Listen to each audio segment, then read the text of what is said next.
It's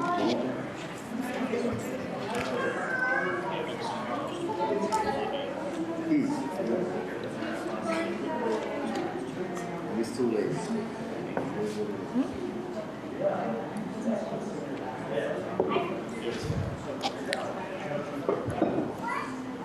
Okay, colleagues, we're all set. Nice to see Chambers with some friends here for this special meeting on this cold evening here in December. So I'm going to call this Kalamazoo City Commission Committee of the Whole meeting to order for Monday, December 8th, 2025. First order of business, roll call. Clerk Borling. Commissioner Hess. Present. Commissioner Hoffman. Present. Commissioner Pradel. Present. Commissioner Slaby. Present. Commissioner Wilson. Present. Vice Mayor Duncan. Here. Mayor Anderson. Here. Thank you, Clerk Borling. Next, Communications Manager Moore. None, Mayor. All right. Thank you. Well, this is a Committee of the Whole meeting, and the focus of this meeting is to have really a public rollout of our City of Kalamazoo budget for 2026. It has been available on the website since at least the 1st of December, but this is our opportunity for all of us just to look at it together here and ask some questions. We're not taking any action on this. This is really an informational and input session. First order of business is public comments. Is there anyone who would like to make a comment? Committee of the Whole comments are limited to 2 minutes. Please come forward, state your name, and whether you live in the city.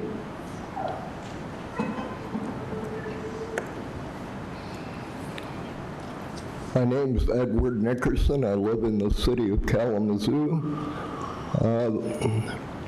For about a week or two after they had the incident down at the Kalamazoo Valley Museum, a lot of people were telling me that they had a water line break. And I told all of them people, I was standing in front of the doors with a kid, and I don't know if it was the fire marshal or somebody else came out and told me that they had a fire there. Maybe you could check to see what really happened. It seems like to me that resources from the city are spent on it. That's about all I have to say. Thank you. Yes, next, please.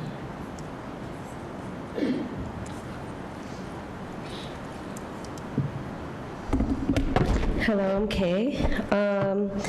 Yeah, thank you for hosting this meeting. I was going through the budget. I didn't see the amount for the shelter program, which was concerning, so that's one of the major reasons why I was here. I don't know, is that on there now? I didn't check before I came if it was, the number was on there, but it should have been on there. I think it's one of the biggest things that we need to be investing in our city. I think that we should find the funds within the budget, especially the police budget, which is like 45%, and a lot of overtime and a lot of just kind of like community things community like investment that with police, like policing things that I'm just like, do we really need to be doing those things? I mean, based on the OIR report, we need to be doing more like meaningful community engagement than just like wasting money on like superficial cop things. Other than that, like I commend some of these programs. The home share program, I'm glad that's coming up. I know that's been in the works for like 2 years now almost. But you know, for what we're living in right now in the country and the housing crisis and everything, it doesn't really overhaul any of the real systemic issues. And at the same time, I don't feel like there's a metric. Like, is there a metric to measure like how like the funding is like bridging gaps? Is there some kind of, I don't know, the shared prosperity, it does talk about like equity, all this stuff, but I don't feel like there's really something in the budget that that really lets us know, hey, this is how we're overhauling and bridging this gap this year, right? Because I feel like we need to start making strides. We need to start being intentional about that. We have systemic issues in this city, right? It's not only like, oh yeah, we need to fix housing. Housing has been bad for over 30 years. We're talking about big gaps, and the budget's just not intentional enough. Thank you. Thank you. Is there anyone else in the chambers who'd like to take advantage of public comment?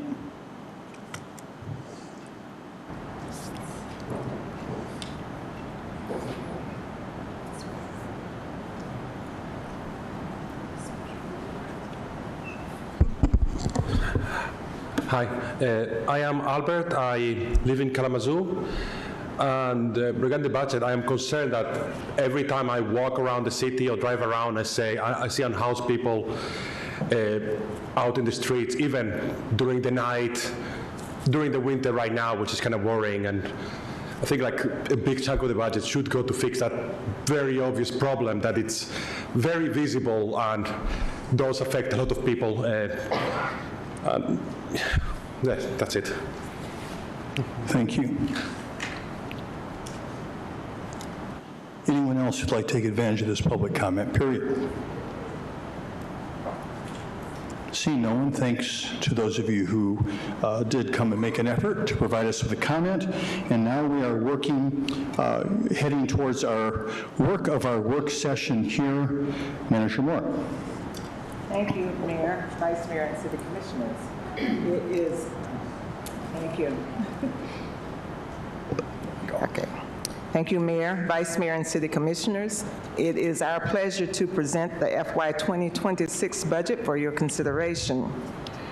Having not been a part of the extensive work that went into assembling this proposal, I want to say how impressed I am.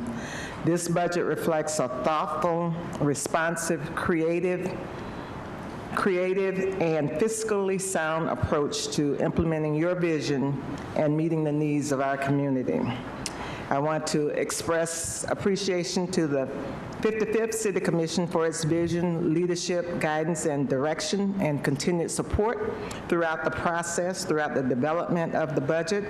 And also thank you, the 56th City Commission, for your careful and deliberate review of this proposal. I would also like to acknowledge the many individuals whose efforts shaped this document. First, I would like to recognize former City Manager Ritzma for his leadership in this work. Members of the core budget team, Laura Lamb, Rebecca Kick, David Marquardt, Steve Vicenzi, Melissa Fuller, Stephanie Radat, and Colin Halsberger. Our peer review members, Carolyn Williams, Tanya Hewitt-Smith, Danielle Bockham, and Chelsea Downsworth-Hubbard. I extend additional thanks to the entire cabinet and key budget personnel across the city, without whose effort and dedication this product would not be possible. So this afternoon, you will hear from a few members of the core budget team. Department directors are also here to answer questions should you have them. If you have additional questions after tonight, we ask that you would reach out to us in the city manager's office, and we'll make sure we get you the information that you're looking for and share it with the entire city commission. So tonight begins the opportunity for public input, but this is not the last opportunity. Again, we will have the public hearing on the 15th and for your final consideration on January 5th.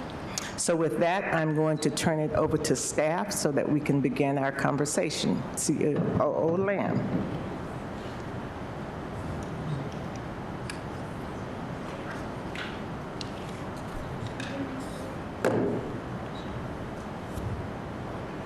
Welcome, COO Lamb. Thank you, Mayor, Vice Mayor, Commissioners. It's great to be here tonight. So as City Manager Moore mentioned, we've got multiple opportunities for engagement with regard to the budget. You can see where the budget proposal can be accessed, also where there are additional opportunities for comments to be made throughout this process before the January 5th meeting, in which we hope we'll be able to get a budget approved. There's a delay, we'll see. It was working, Scott. I know you checked it. It's probably user error. All right, okay, let's try this again. So to start off, we want to do a look back, and this really gives us a sense of understanding, how did the 2026 budget get developed? This timeline shows that we always start with Imagine Kalamazoo 2025, our current vision. You can see at the beginning what inputs inform this budget. You've got Imagine Kalamazoo, you've got the National Community Survey, you have the retreat that we held with the previous City Commission. These inputs then help inform departments' proposed budgets and their special requests. And as a part of that evaluation process, the special budget team looks at alignment with Imagine Kalamazoo and alignment with the commission priorities as a part of that process.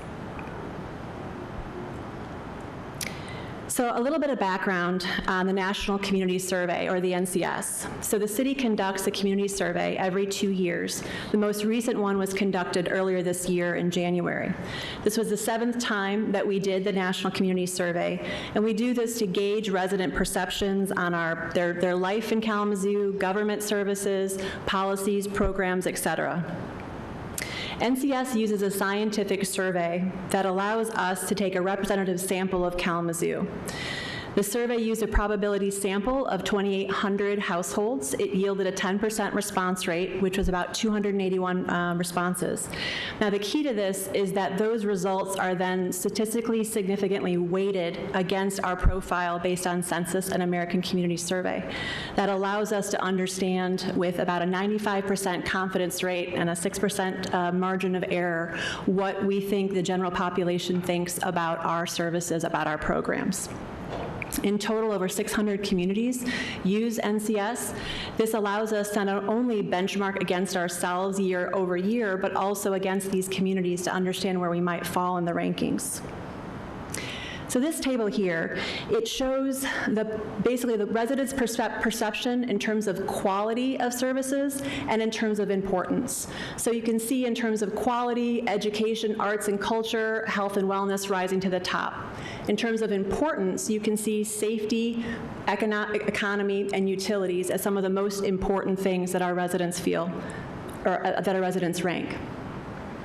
Now this one here actually lets us look at how quality of services may not correlate with the importance that residents place. So you look at the gap between quality and importance. And what we can see here is safety, economy, and utilities are the top 3 where people feel that these are very, very important programs or projects, initiatives, but they feel the quality is lacking. And we see mobility kind of coming up as the 4th. Whenever we go through the National Community Survey, they really try to have us focus on these elements, where there's a gap between resident perception of what's most important and their perception of the quality of the services we're delivering. These community survey results were shared in depth with the Commission at the retreat in an effort to have community survey voice inform the prioritization. Just as a side note about the community survey, results themselves are being incorporated into Imagine Kalamazoo 2035. We also had departments really try to dig into the results, to be curious about where there might be a disconnect or a difference between resident perception and maybe staff's perception of our work. In some cases, we've had departments identify where they're going to target communications when there's a feeling like we really are doing a lot in this area. How might we communicate that better? How might we be more targeted about those improvements and future plans to improve? We're also working on a data visualization project so that we're able to take perception of residents, which is reality, but also provide some context of data, whether it's investments, total dollars, or as an example, where we understand that our community is still looking for greater perception of safety. We also have some really good data coming out of public safety that suggests there are some great trends in our crime data. We're not trying to negate community perception at all, but we're trying to provide some context. So we'll have some time to talk about that at a later date. So in terms of the commission retreat that was held in March, there's some prep work that many of you are familiar with. For the past 3 years, we've used a GOSM model: goals, outcomes, strategies, and measures. Leading up to the retreat, we communicate with all the commissioners, and we ask them to prioritize the top 5 outcomes that they'd like to see us use in developing the 2026 budget. You can see the results of that prioritization here with affordable housing, community prosperity, decreasing violent crimes, especially among youth, economic development, and then support for the unhoused. So at the retreat itself, we have staff come forward with both existing strategies and potential strategies that they feel could help us achieve the outcomes prioritized by commission. In the retreat itself, we have staff and commission going through a pretty challenging exercise to evaluate those strategies based on impact and difficulty. At the retreat, the commission identified these 7 strategies you see at the bottom of the slide for us to be able to consider in the 2026 budget and beyond. So in these slides, you're going to see the Imagine Kalamazoo goal, you're going to see the prioritized outcome, and then you're going to see the strategies and measures that came out of the retreat. For this first slide, Safe Community, we have mentoring, interventions, mediations, and city programs for at-risk youth and their families. And this really speaks to an ongoing work, the collaboration between public safety, Kalamazoo Public Schools, police athletic leagues, and community partners to really go out and make sure that our youth know how many incredible programs exist in this community to support them. We also, under Safe Community, had the installing the overt pole-mounted cameras in the downtown and the North Side Cultural Business District. This work was actually completed in 2025, and staff is going to be seeking additional funds in 26 to look if they can expand that program. In terms of shared prosperity, I talked about home share, heard a comment earlier. This is a model where you've got 1 or 2 more unrelated people living together. This can generate income for a homeowner, it can promote companionship, and it really can create expanded opportunities for housing. Now, staff are currently working with a home share feasibility study, and there are funds within the Housing Development Fund designated for a launch if that feasibility study proves to be favorable. You'll also see here is the unhoused support. And so this 2026 budget proposes to continue $500,000 for unhoused support for emergency shelter during extreme weather. Now, the budget document can be very difficult to navigate. This is being recommended out of Foundation for Excellence funding, and that can't be viewed on the Special Revenue Fund page. Continuing on with shared prosperity, we have critical code repair. This is partnering with Community Homeworks to assist low-income households in preserving their homes and making very critical repairs. There's $135,000 included in the proposed budget for that. We also see Bridges to Career Opportunity. This is a partnership with the Northside Association for Community Development to amplify their existing programming, particularly around workforce development and financial coaching. So this works with their existing programs, but is looking to provide additional support to be able to magnify the impact. Lastly, in economic vitality, we've got Invest in Kalamazoo Entrepreneur Networks, or KZEN, in the Capital Consortium. This work is really trying to help entrepreneurs who face barriers to traditional banking access the capital that they need, launch, grow, or to acquire their businesses. Thanks to our Shared Prosperity Coordinator, Kevin Ford, work has already started this year on the Capital Consortium program.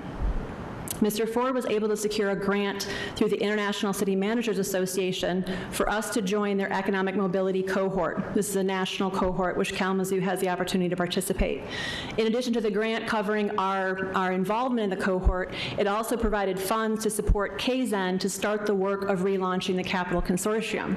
This means work's already started. So far, a dozen banks, credit unions, community development, financial institutions have been engaged. Financial reps have been invited to committees. There's been presentations made to the Community Reinvestment Act to try to get their support and really try to make connections to local banks.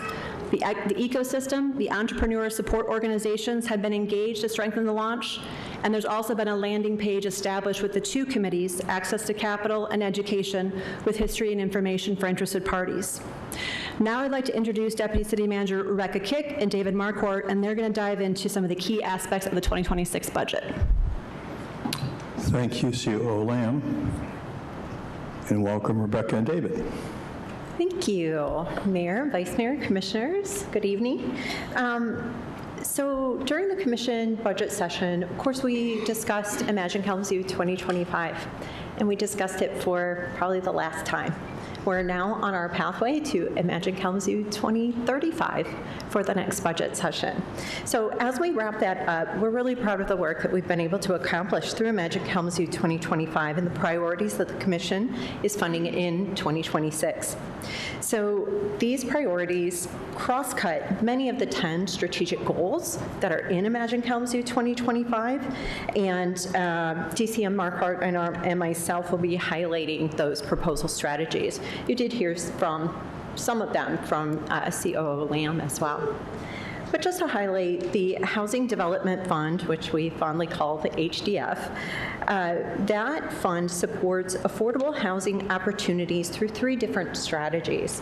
So the full amount will cover mixed income multifamily gap financing, as well as housing rehabilitation and appraisal gap and rental subsidies for infill housing. Additionally, the home share program funding is also included in that HDF line item. That's why you don't see it in a separate line item on the sheet that you have. So I just wanted to call that out, that it's in that HDF line item.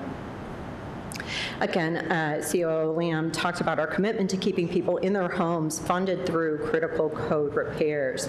We know that those code repairs can allow people to stay in their homes longer, and that's why it's so important that we continue to fund those continuously. The Bridges to Career Opportunities is a model developed by the Local Initiative Support Corporation in partnership with the Northside Association for Community Development. This funding will establish the Bridges to Career Opportunities Center. BCO is a nationally recognized framework that integrates foundational education with workforce training and bundled services to help adults with low incomes achieve financial stability and career advancement. These services include context-based adult-based basic education, occupational training, career coaching, financial counseling, and access to income supports, which we know are all very critical to raising the wages of people that are in our community as well.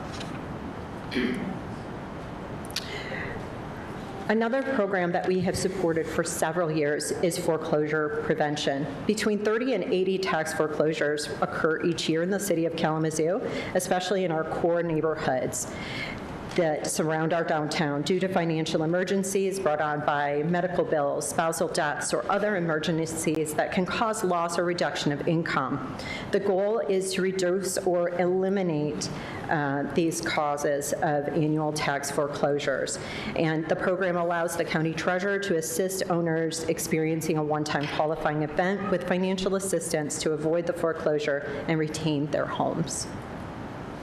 Over the past 5 years, the Economic Development Team has also partnered with the United Way of South Central Michigan to administer the Kalamazoo Micro Enterprise, or the KMEG, funding grants. This program was created to provide grant relief to small businesses and entrepreneurs in the city of Kalamazoo during COVID, and we've continued this program. This next iteration of the program, while we plan to continue offering the $5,000 amount of grants that we have been doing in the past, we're also going to increase those to $10,000 to be able to support the next level of entrepreneur growth. So seeing and learning from the past KMEG programs and really expanding on that and understanding that sometimes 5,000 is not quite enough. We need to boost that. So we're hoping that we will fund 20 or more establishments with those funds this time. We have neighborhood and planning grants as well. The amount for planning, this request to support the neighborhood planning effort that will follow the approval of the Imagine Kalamazoo 2035 master plan. And so this will help 3 neighborhoods do planning and outreach activities and include outreach items to be able to kick off those plans. The capacity building request is for a small amount of funds to support neighborhoods that are not within the core neighborhoods and do not receive general funding from the city, but this will give them some starting dollars for us to be able to engage and help those neighborhoods that are a little bit more fledgling. Demolition funding is also something that we have done on a continual basis because many of the homes that experience fire, blight in particular, cannot be, we can't use CDBG funding when it's an ineligible option, but yet those buildings still, we need to be very responsive in cleaning those up. So we've requested the additional assistance from you in order to help either demolish 3 to 4 buildings buildings, about $15,000 or so per demo. Otherwise, the fire blighted buildings tend to remain there for much longer than they should. So that funding has been really wonderful to have as a gap funding. And then there are improvements in Millen Park and Spring Valley Park of over $500,000 that would be invested. And you're going to hear a lot more about the significant street improvement budget increase. Obviously, this really goes back to that NCS, National Community Survey information that COO Lamb was talking about. Again, the perception of our roads not being to the quality that they need to be, yet the importance for us to fix those roads is very high. And so showing that we can initiate more funding towards that, and obviously this is with a lot of significant state help, that we can start to turn the tide on that. And I'll leave it to you, David. Thank you, DCM Kick. Good evening, Mayor, Vice Mayor, and Commissioners. It's a privilege to be here with you this evening. Another way in which we are finding success within Kalamazoo is ensuring that our young people have good access to opportunities to thrive within our community. And a number of things that you'll see within our proposed 2026 budget include things like our Super Rec program and All Things Possible. In our Super Rec program, we've got 9 weeks of free summer camp programming, of course, that we offer Kalamazoo youth, and that is offered at 5 sites across the city of Kalamazoo. This is really remarkable for a city of this size, and I know draws in hundreds of young people every season. The All Things Possible program also is a really nice way in which to prohibit the summer slide, if you will. Ensuring that there's a good transition from middle school to high school opportunities through that programming.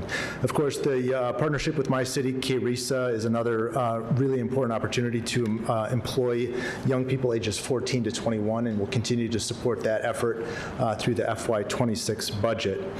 In our Youth Action Council and Counselor and Training programs, we attract roughly 30 youth leaders, providing them opportunities to grow and learn and lead within the organization.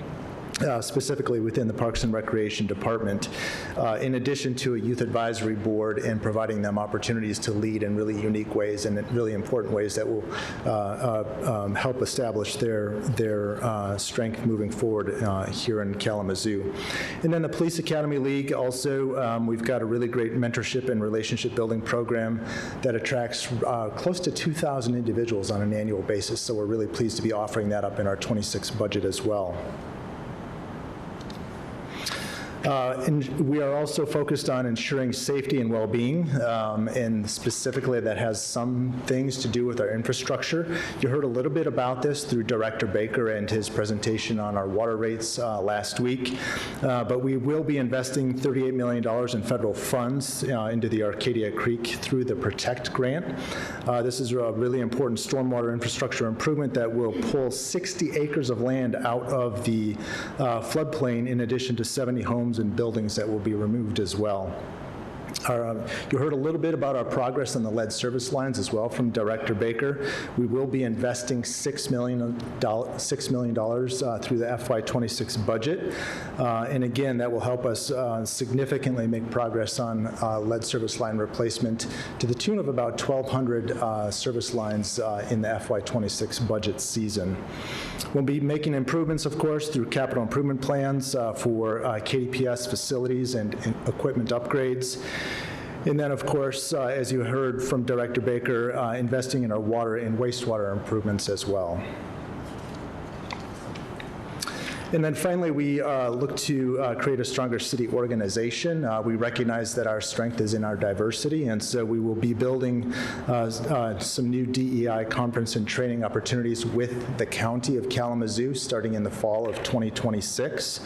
We will be embarking on some really important and much needed improvements to City Hall. We are under contract right now with architectural engineering firm to begin those studies so that we can create better accessibility into and throughout City Hall, while also accommodating our workforce in a healthier way.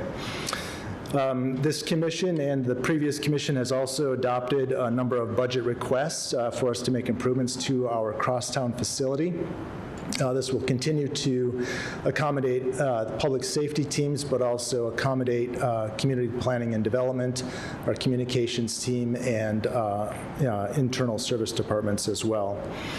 And then in FY26, we will be embarking on a compensation study for the NBU staff class. This will help us ensure that we are being competitive and remaining a strong force within the region and across the country as well. So at this point in time, I will turn it over to our esteemed CFO, Steve Asenzi. Thank you, David, and welcome, Steve.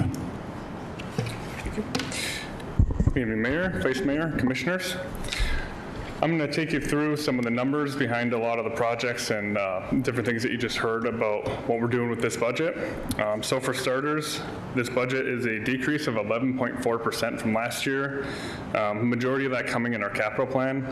So roughly it's $54 million decrease year over year. If you remember last year, we had a significant project with our drinking water state revolving fund of $110 million. Obviously that's a one-time type of item. However, we still have a robust capital plan being put in front of you that keeps funding at a very high level for it. And then just kind of going through some of the highlights here. The budget maintains a millage of 12 mills for city operations. This is decreased from the 19 mills that the city is able to levy, and thanks to the FFE's continued funding for that. It also budgets 1.8 mills for solid waste, includes 711 full-time positions and 6 part-time positions. And then here we have the different buckets from the FFE.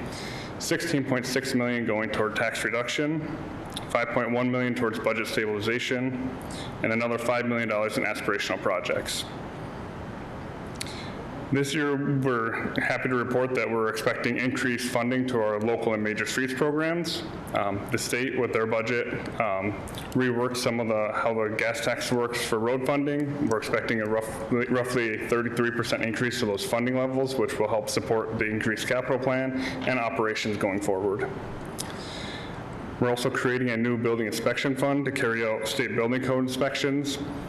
That work had previously been reported in our general fund. We're now transitioning out to a special revenue fund where it will be self-sustaining, and it will have a fund balance that will allow it to be flexible and more reactive to changes as permits, if we have large building projects like we do right now, we're able to kind of increase funding as we go because it's got its own funding versus competing against all the other general fund projects. And this budget also maintains a balanced general fund over the 5 years. And as I kind of mentioned that, the 2026 budget does have a deficit of $1 million. That has been part of our 5-year plan for a number of years. Roughly $750,000 of that has been planned for years. $250,000 of that is that transfer for that building inspection fund I just mentioned. But then as you see here, over the 5 years, we plan to have revenues catch up to expenditures. And then along with this, we maintain our compliance with our internal fund balance policy of 15% of operating revenues in our fund balance. So you can see here where we have a slight surplus at the moment compared to that policy. We're still under the 20%. Anytime we go above 20%, we allocate that toward one-time costs. Otherwise, we maintain a little bit of a buffer there to allow for these years like 2026 where we have to have a little bit of a deficit without having to cut services. Our general fund revenue is expected to increase 1.2% to $86 million.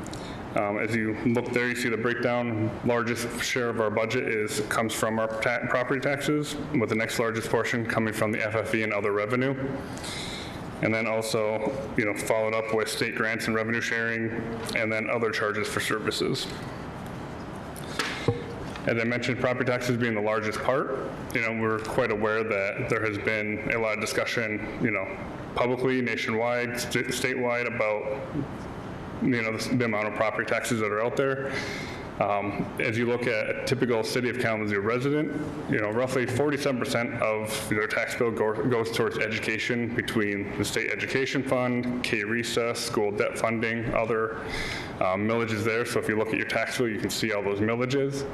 And I just wanted to bring up for, just public knowledge that roughly 41% of our millages are extra voted. That means that at one point in time, they will come up for renewal, and it will be up to the voters to renew those millages. And those millages are specific towards providing specific services in the area. So just a little bit of education as we look at our property tax bills every year. And then we're looking at our general fund expenditures increasing 2.35% to $87 million. Majority of our general fund goes towards personnel as we're providing services to our community. Then we have other services and charges, which comes from software, outside contractual, utilities, and other professional services that the city needs to in order to run to supplement the services we can provide internally ourselves. And then just kind of looking here at our general fund by department, public safety is our largest portion of our general fund at 47%. Historically, as we've looked at other communities, it's not always the easiest comparison, but when you add up, police, fire, EMS services in other communities, it typically adds up to around 55 to 60%. So we do recognize a general cost savings by having public safety all in one. And then I would also like to just kind of mention here, budgets for these different departments can fluctuate from year to year. It had been reported that the parks budget decreased $20,000 this year. That decrease was made up of a few things. We had some one-time projects in our 2025 budget that did not carry forward to 2026. We also had some programming for a holiday parade and other holiday services that it just depends on the time of year of when we recognize that. As we secure that funding is when we recognize it, so it was in our 2025 budget due to timing. We did not have that funding secured as of yet, but when that funding becomes secured through a grant or other donation, we will recognize that as that comes in as well. And then just kind of getting into a few of our budget challenges. This year, the state of Michigan did not approve their budget until October 7th, and that's at the time where we're trying to pull all of this together and create our budget book and get everything done. And the state budget has a significant impact on what we can do through the various revenues that we count on through the state. A couple of the changes that happened this year is the state changed how they account for gasoline taxes. They're increasing the standard gas tax. However, to offset that, they removed the sales tax on gas. The sales tax used to have a revenue sharing component that would come to our general fund. So through that change, the general fund saw a decrease of about $350,000. And then another change that the state made as well was in the 2025 budget, there was a public safety trust fund created by the state. They removed that in the 26 budget, and they replaced it with a public safety revenue sharing component. That revenue sharing component came in roughly $700,000 to $800,000 less than what we were anticipating based on the trust fund. So these were all things that we had to adjust to kind of at the 11th hour for preparing our budget. And then as we see here, our operating revenues increased 2%, which sounds okay. However, it's falling behind general cost increases where the CPI is expected to be around 2.8% for the year. So all those challenges kind of build up and we have to find solutions. We had, every department provided some cuts to their future plans as we prepared the general fund budget. And then, the biggest place where we took this from was looking at where else we have excess funding potentially. The city has historically contributed $3.5 million with its partners. The city has a shared retiree health care plan with CCTA. Between the city, the water, wastewater funds, and the CCTA, we contribute $3.5 million to that fund every year. That fund has now been over 100% funded for the last 2 years. So it's a place where we look at going from an area of scarcity, because just 4 or 5 years ago it was at 40% funded, to a place of excess. And also our retiree healthcare plan is a closed plan, so we're kind of moving into a new phase of how do we manage this plan. On the chart up above, the blue line represents, if we were to maintain the $3.5 million funding, the blue line represents what would happen in that trust fund over the next 20 years, and that's per our actuarial report. The orange line is where we would anticipate to be as we reduce this contribution from $3.5 million down to $1 million. It still maintains a strong fund balance in our OPEB trust fund and ensures that we can still continue to offer those benefits and maintain the benefits that we've promised to our city retirees. So this is, one of those areas where we can move from scarcity to surplus, and then also ensure that we're utilizing as much funding today as we can for our community that's here today. I mentioned the number of positions in the budget before. We are requesting 14 new positions that will add to core services for the city. Of those 14, only 2 are funded by the general fund, and that's our labor relations specialist and FOIA administrative assistant. We've seen a significant uptick in the need for both of those positions, particularly in our FOIA, as we've seen the FOIA cases more than double in the last few years. Continuing on, we have some positions for our local and major streets. Those are largely made possible due to that increased funding I mentioned from the state earlier, so they can continue to carry out the increased capital plans and day-to-day work of our streets. We're also adding 2 positions in our solid waste fund that will help clear litter, trash, and debris throughout the city's right-of-ways. And then we have positions in our water and wastewater funds. These positions are funded through the water and wastewater rates, which Director Baker presented to you last week. These will continue to help support the ongoing services in those funds. And then through our Downtown Economic Growth Authority, that's one of the component units of the city. We work contractually with them to provide staffing. They've requested additional staffing as they start to see their revenue increase. And so this position then would be worked through an agreement with the Downtown Economic Growth Authority for the city to provide additional staffing to them, and they would pay for that. Stepping into our special revenue funds, historically we've shown you totals of our special revenue funds. This year we're bringing in just the operating amounts in our special revenue fund. I have a number of slides later where we'll go through all of our capital plans, but we felt that this would be a little more impactful to show just the operation portion. So we see here a number of the different special revenue funds that we have presented, largest being Major Streets, Foundation for Excellence with the aspirational funding. Other special revenue funds, which include,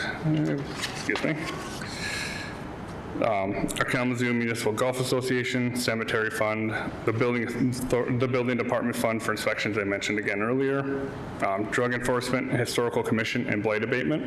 So those funds all add up to total about $5.7 million. And then we have our Solid Waste Fund, which is funded through our millage of $4.7 million. Local streets at 4.3, and then additional community development at 0.2 million.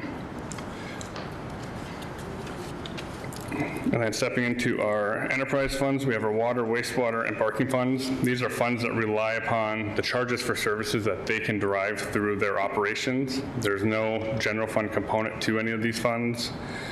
They are purely rate-based, they're purely rate-based for all 3 of them. Looking at our wastewater, roughly 49% of that $50 million is related to treatment and other related activities to treatment for our wastewater. The water system is split between a few different areas, most notably water supply and treatment, and also water distribution. So that's how the water gets from one place to another and gets to your house eventually. And then stepping into our capital plans, I mentioned we see a significant decrease compared to last year. However, looking at our overall trend, we're still providing a very robust capital plan that is still near all-time highs for spending, which is to maintain city operations, maintain city infrastructure. And then I just want to note here that these capital plans can also be found either in the budget book, or we have them separate if you go to the kalamazooCity.org/budget. We're continuing to invest nearly $43 million into our water system, continuing with PFAS compliance, system reliability improvement, lead service line replacements, and treatment station improvements as well. The wastewater treatment system also includes $26.2 million in funding. That is a significant decrease compared to historical amount of projects in that fund. Director Baker has some presentations coming up. We are kickstarting a project related to solids handling and how in that process. That program that project will, in the long term, improve our environmental responsibility and also reduce ongoing operating costs by pre-treating some of the waste before it goes out to a landfill. And then here's where we have a large increase in our planning. We have $56.3 million invested into our local and major streets. Of that total, $46 million is coming through outside sources, largely through state and federal grants. So again, taking advantage of those partners that we can and improving our system as much as we possibly can with the dollars that we have on hand. The goal of this is to maintain and improve our PASER ratings. And so that's the pavement surface evaluation rating. It's a visual inspection done of the roads. MDOT has, carried this out for a number of years. And so working towards improving that entire street conditions. And then we're looking at continued investment into $2.8 million into our general and parking CIP. Mostly, we've talked about a number of these programs already tonight. Mill and park improvements, safety improvements over at Homer Striker Field, KDPS building maintenance equipment and software, and record software for them as well, as that becomes a more and more important part of our day-to-day lives, and also fleet heavy equipment. And then just kind of a summary of where all the funding comes from. Roughly 57% will be from bonds and reserves that we have on hand. $5 million from a drinking water state revolving fund bond, which has favorable interest rates and often principal forgiveness as well. $2.2 million from jurisdictional transfer, which were funds that we agreed to with the state, I want to say 7, 8 years ago, where we took over some of our downtown streets network so we can program it as we see best fit. And then they provide us funding to help to ensure that that was maintained for the first decade. And then intergovernmental, which, as I mentioned, that is your state and federal grants that we're bringing in as well. And so at this point, I will turn it back over to you, Mayor, for discussion and questions. Thank you so much, CFO Vicenzi. I appreciate that. So, Commissioners, this is obviously just an overview, and we've had the budget book in our possession for a while, so this is a good time for us to go through things that we may have found not clear in the budget book, or questions that we have, specific questions for anyone who's here. But I do, first of all, just want to say thank you once again to everyone on the city team who's worked to put this together. You can basically take an hour or two and summarize this, but this is the result of hundreds of hours of work, collecting input, working through department by department, and giving us what is required, which is a balanced budget here in the state of Michigan. Questions, Commissioners? Commissioner Slaby. Yes, thank you, staff. So upon reviewing the proposed budget as is laid out on the website, when you look at the other funds, so for example, insurance fund, DAGA, Brownfield, NCBDA, and even the special revenue funds in the first section, those pages are blank. Could you share more about why those are blank, why we don't have any numbers there, just so that the public can understand if that is incomplete, if there's still pending data, or that it was intentionally left that way? We're going to have to look into that. I don't believe they're blank, or they're not intended to be. Last time I reviewed them, they were not blank, so we'll have to take a look at that and get back to you on that. Thank you, Steve. Other questions, Commissioner Slaby? Yes. So I was curious with the GOSM model, why we didn't consistently apply that across all goals. So it looks like we pretty much have very specific measurable targets for each of these goals. One could argue the launch of the home share model is a specific one. We either do it or not as a pilot program. But on our last goal with economic vitality, it's very vague. Increased funding and programming development aimed at filling gaps in existing network, increased number of businesses supported. It doesn't say number of businesses or a percentage increase. So why is that the case for that one compared to all the other ones where we have very specific measurable targets? Certainly. So I think certainly with the GOSM, I would say the measures can often be the hardest part for us. In the case of that one, you have the goal of helping entrepreneurs that have had access to capital, but because you're talking about a relaunch, there was not an ability to really drill down to the details. So I certainly can acknowledge in many ways the area where greater metrics, more specific metrics were needed, but the way that it was phrased is that we want to be able to launch the Capital Consortium, the thought being that as part of the launch and the engagement, you would then be able to develop and track more detailed metrics. So we're simply saying that for the economic vitality, which has been decided a priority for this community, that we are only going to say that we've been successful by simply putting in place this network versus having specific measurable targets to understand if we are indeed filling these gaps for entrepreneurs. I now understand your question better. So as part of the retreat, that economic vitality was the outcome, and then we went through and prioritized strategies. That particular strategy was the one that was prioritized. That's not to say that therefore that is the one and only strategy related to economic vitality that's going to be implemented in 2026. But we had probably 25 or 30 strategies that were put up relative to the outcomes that were prioritized. So there were other economic development strategies there, they just didn't get prioritization. Does that answer your question? Yeah, I guess it just still seems inconsistent. I mean, even just before that, under shared prosperity with the Bridges to Career Opportunities initiative, you know, we have it very clearly stated that we aim to have 50 residents receiving bundled services. So I guess, you know, I don't see why we couldn't have something under here that's very specific and measurable by saying, you know, we are going to contact 50 businesses, 100 businesses, just based on staff capacity and what we've been doing over the last 5 years. And I think I would love to see something like that, so that when we say we are successful in these goals, that we can actually speak to those measurable targets like we're doing across the other goals that have been set as priorities by the commission. Point well taken. I think step one is launch the Capital Consortium. We hope to be able to check that box. What I definitely hear from you is, in doing so, we want to have more specific measurables, such as number of businesses engaged or entrepreneurs engaged, or ideally we're able to report out how much capital has actually been obtained through the consortium. So we'll make a note of that. Thank you.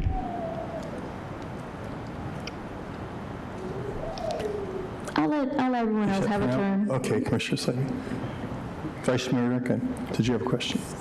If I may. Oh, I'm sorry, go ahead. I just wanted to respond to Commissioner Slaby's earlier comment. So we did just pull up those websites. Sometimes you just have to give them an extra minute to load or just reload them. I know I pulled one up, it looked blank, I reloaded it, it came right up.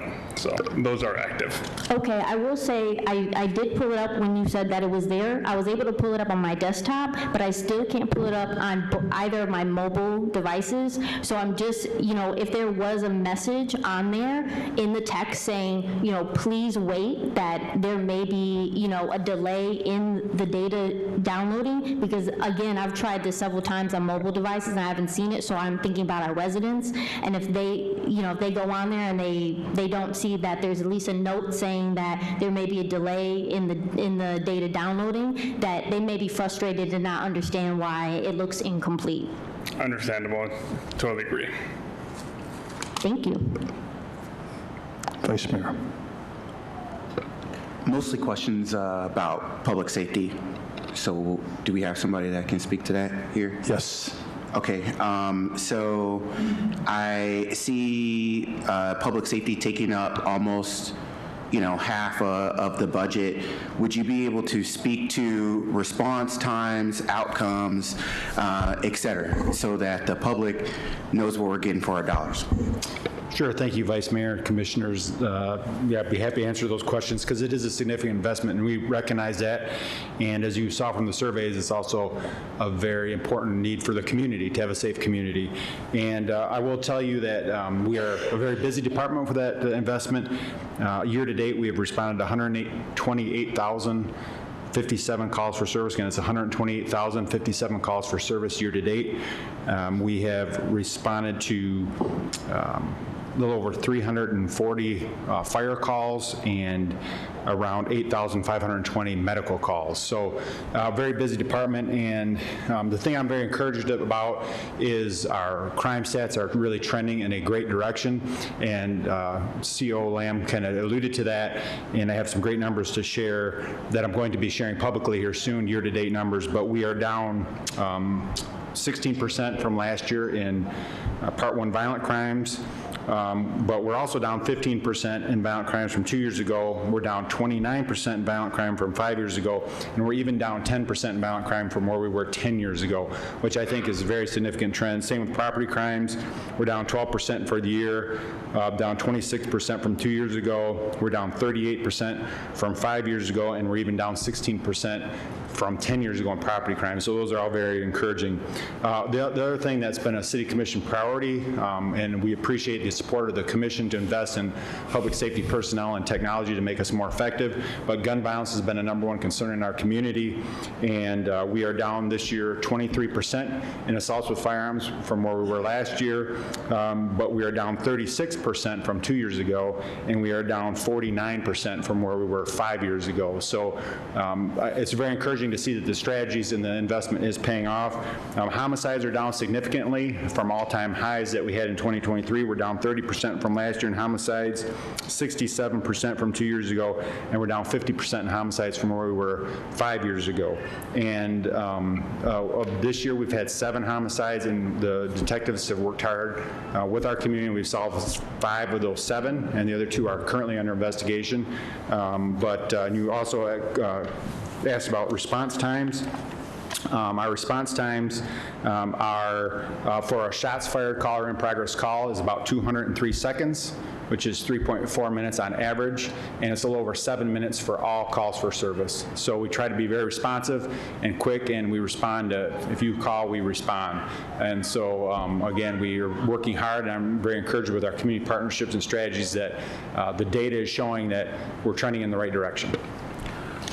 So that I'm clear, if I heard you correctly, gunshots in Kalamazoo, our response time is less than 4 minutes.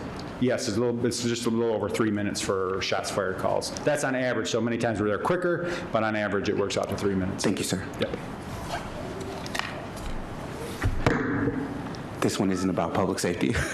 Thank you so much, Chief. So there was mention of a summer program earlier. Yes. And I just took notes. What are the age? What's the ages for that summer camp? The summer camp or the outreach program, because we got a lot of them with PAL and with our outreach. Multiple programs. Yeah, multiple programs. So specifically the free summer camp, sorry. Yep, so one of the things that was a city commission priority was to reduce calls for service and reduce youth Part 1 crimes. And so one of the things that we do is a door-to-door with our pastors on patrol and our community policing officers and our street outreach team to contact youth that we identify are most at risk. And so this past year in 2025, we made contact at 58 separate residents of youth who are at risk to try to get them engaged in programming, some of these youth camps that you're talking about. And so I don't have the numbers of PAL participation off the top of my head, but I can get you those because we've had significant numbers enrolled in the PAL programs. But I can tell you what we track is not necessarily how many kids enter these programs, it's are we reducing juvenile-involved crime? You know, and so I can tell you we're down 23% in Part 1 juvenile crimes from where we were last year. So those directed contacts and face-to-face in people's homes and getting them engaged in programming is working. I'm sorry, just a follow-up to that. Yeah. I'm asking, what's the youngest that we take into those programs, and what's the oldest? It depends on what programs you're talking about. So Parks and Rec have a wide range of programs for younger kids. A lot of our PAL activities are really from all age kids. We have from T-ball all the way up to baseball. We have flag football all the way up to rocket football. So it's really a wide range of kids. Some of those programs obviously are not public safety programs, so Patrick Rivera is here also. I don't know if you want to respond to that. He's ready to go. Because I don't know the exact ages, but I'm sure Patrick does. Welcome, Chief, sir. I appreciate you. Vice Mayor, for the Super Rec program I think that you're speaking of, the ages range from 6 to 12 years old, and that's for the free campsites throughout the city. And then same for the summer campsites as well, the paid sites that we have.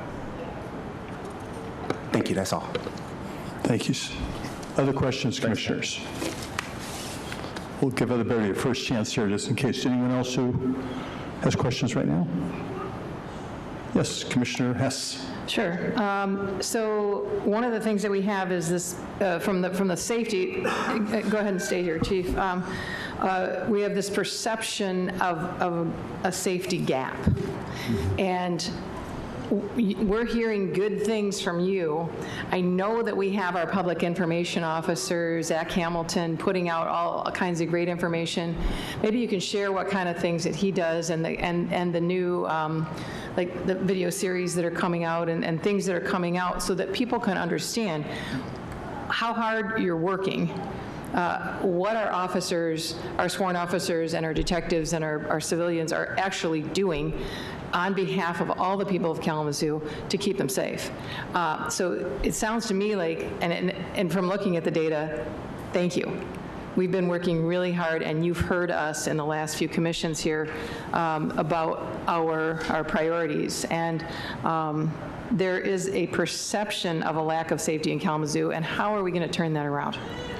Yeah, we fully recognize that perception usually lags a little bit behind reality, right? Because we know we had some really challenging years as a community. We had a couple of years, especially right after the pandemic, where violent crime spiked. And it wasn't just Kalamazoo, it was really a nationwide thing. We were just confident that we had strategies in place that would get that back under control. Now, admittedly, it has taken a little longer than what I had hoped. I thought we'd recover pre-2020 numbers a little quicker than we have, but we are obviously trending in the right direction. The one thing, we're very transparent. So if we have an issue, we report it. We have a public information officer that gets that out. And I think that's good and bad, because people think, well, there's a lot of crime. Well, maybe they're just more aware of it now because of how quick social media is, how we get that information out, because we do want to let the public know what's happening, areas to avoid and all that. But the crime, you hear a lot of chiefs saying, well, crime is way down from 2023. Well, yes, because 2023 was record highs throughout the country. But we can say that we're down from 2 years ago, 5 years ago, and even 10 years ago. So we are trending in the right direction. And we are trying to get that word out that, you know, we have great partnerships in our community. Public safety is working hard. The numbers are showing. And the other thing that we're working is to try to change that perception. One of the things we recognize is we want people to feel safe coming to our neighborhoods and our downtowns. And the violent crime shows that it's a very rare thing, and especially in our business district in downtown. How can we help change that perception? One of the things that the commission approved was those, CEO Lamb talked about those overt cameras. So you see throughout our north side cultural business district in downtown, we have these white boxes with our shield on it and blue light with cameras. So people know this area is being monitored, and it helps us prevent crimes and hopefully solve crimes if they occur. And so that's something that other communities are doing, so we're modeling that to try to help improve that safety. We're also really focusing on officer presence. We want people when they're downtown and in our neighborhoods, they want to see officer presence. We do community surveys, and that's something that always comes up is more officer presence. So we're encouraging our officers to get out on foot, do foot patrols, bike patrols, be in the neighborhood, be visible to try to help that perception. Because I can say all day long that, hey, our crime numbers are trending in the right direction, but if people don't feel safe, that's a problem. We're trying to address that as well. Thank you so much. Let's see. So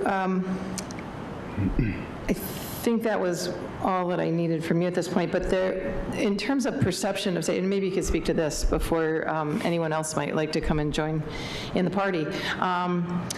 There's a perception that the city isn't doing anything for the unhoused, and because it's very visible, we see this. Is that part, and maybe CEO Lamb can share too, is the visibility of the unhoused helping to create that perception of safety? And are they really a threat? And I know that we have a community service team that maybe you could speak to that, but then moving into where we are in the areas of our budget, where we are investing money into housing, into affordable housing, into emergency housing. I'd like us to speak more to that, and then the perception of that, and really the city's responsibility of where we spend our taxpayer money. But if you could talk about the homeless, that'd be great.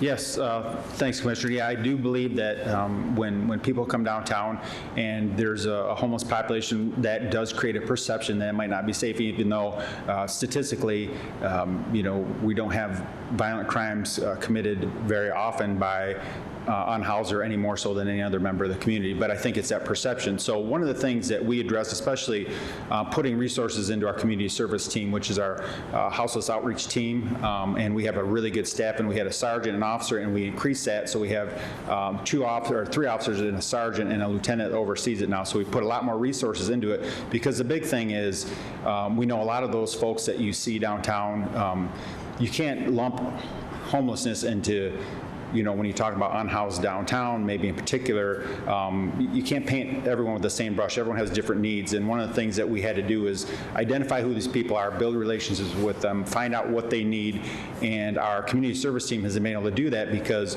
it's cold out now, and we're making sure that there's folks that aren't out here freezing to death on our streets, and we're making sure that people are getting into the emergency shelters that we have, that the city's invested in. And so, again, it's been zero, and you haven't heard of, people, I don't want to curse or jinx us here, but you haven't heard of people freezing to death in our community because we're out there intentionally engaging with these folks to get them into services, and that's part of why we're out there.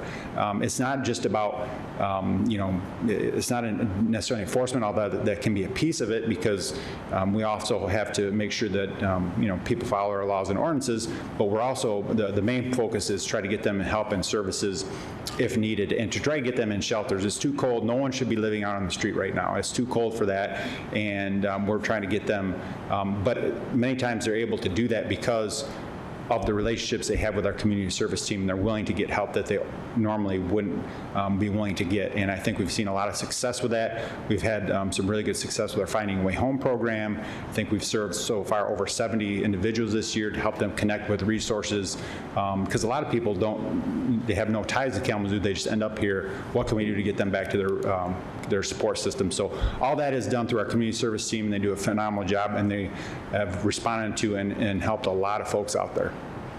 I really want to give gratitude to your community service team, and especially Sergeant Alwan, who was the original person that inspired this team. And when we say public safety, it's not just all the people, it's everybody, not everybody that's housed, but it's everyone that's unhoused. We are keeping the unhoused as safe as possible with this team.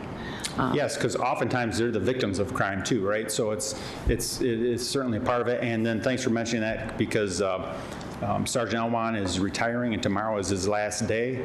So it's kind of sad for us, but I'm happy for Sergeant Alwan. But we have a great replacement. Sergeant Fidel Morales is going to be taking over in his role, and I know he'll do a great job also. Congratulations, Sergeant Alwan. So I don't know if anybody else can speak to the unhoused. Thank you. Thank you, Chief. Thanks, Commissioner Hess. Certainly, we've also been working through the notion that there are a number of efforts underway to address housing across the continuum, but how do we get our arms around it? Deputy City Manager David Marquardt and our communications team and CPED are actually putting together a housing webpage that is attempting to try to capture everything that we do, from payment in lieu of taxes that you approve, from our housing development fund, from our tax credit housing, from so on and so on, including our unhoused supports, how to put it in one place so that, one, we can use it to keep track. We can look to see where we need to do more, but also often as you all are preparing talking points, I know that you're having to spend time on your own trying to pull these details together.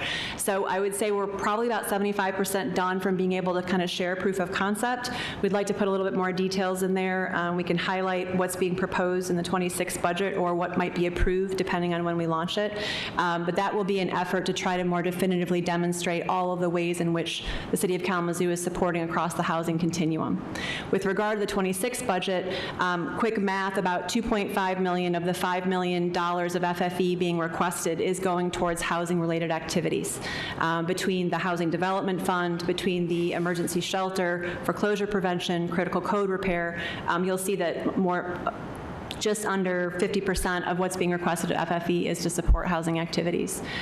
There's no question there's always a need for more, but I get very encouraged by the support and the collaboration with other partners in the community and the way people are coming together, that I think the work that the city will do will be amplified through the collaboration with our partners.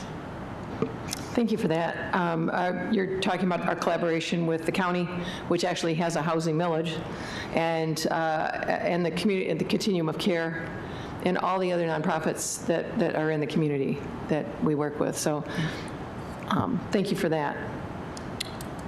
You might be able to answer this, COO Lamb. My last question currently is, we did take some money from the OPEB fund, the retirement fund. What has the communication with the retirees been like? Do they know? Have they been made aware? I'm actually going to have CFO Vicenzi come up because he's done some good outreach on that. So 1 second, please.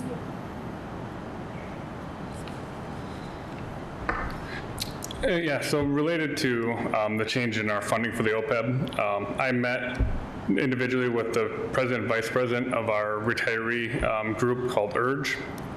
I also did a group meeting last Thursday. I went and attended that meeting, presented to them, answered questions. The biggest thing I want to reiterate with that is, we're moving into more of a maintenance phase with that retiree health care plan. We're not changing any of the benefits. We're still maintaining all those promises that we've made.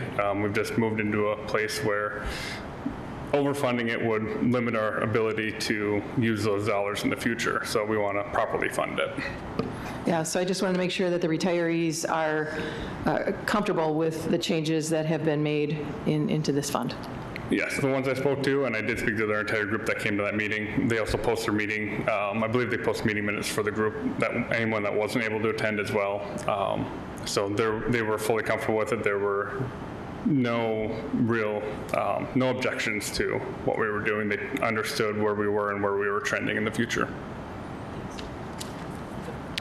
Thank you, Commissioner Hess. Other commissioners who haven't asked questions yet? Commissioner Prado?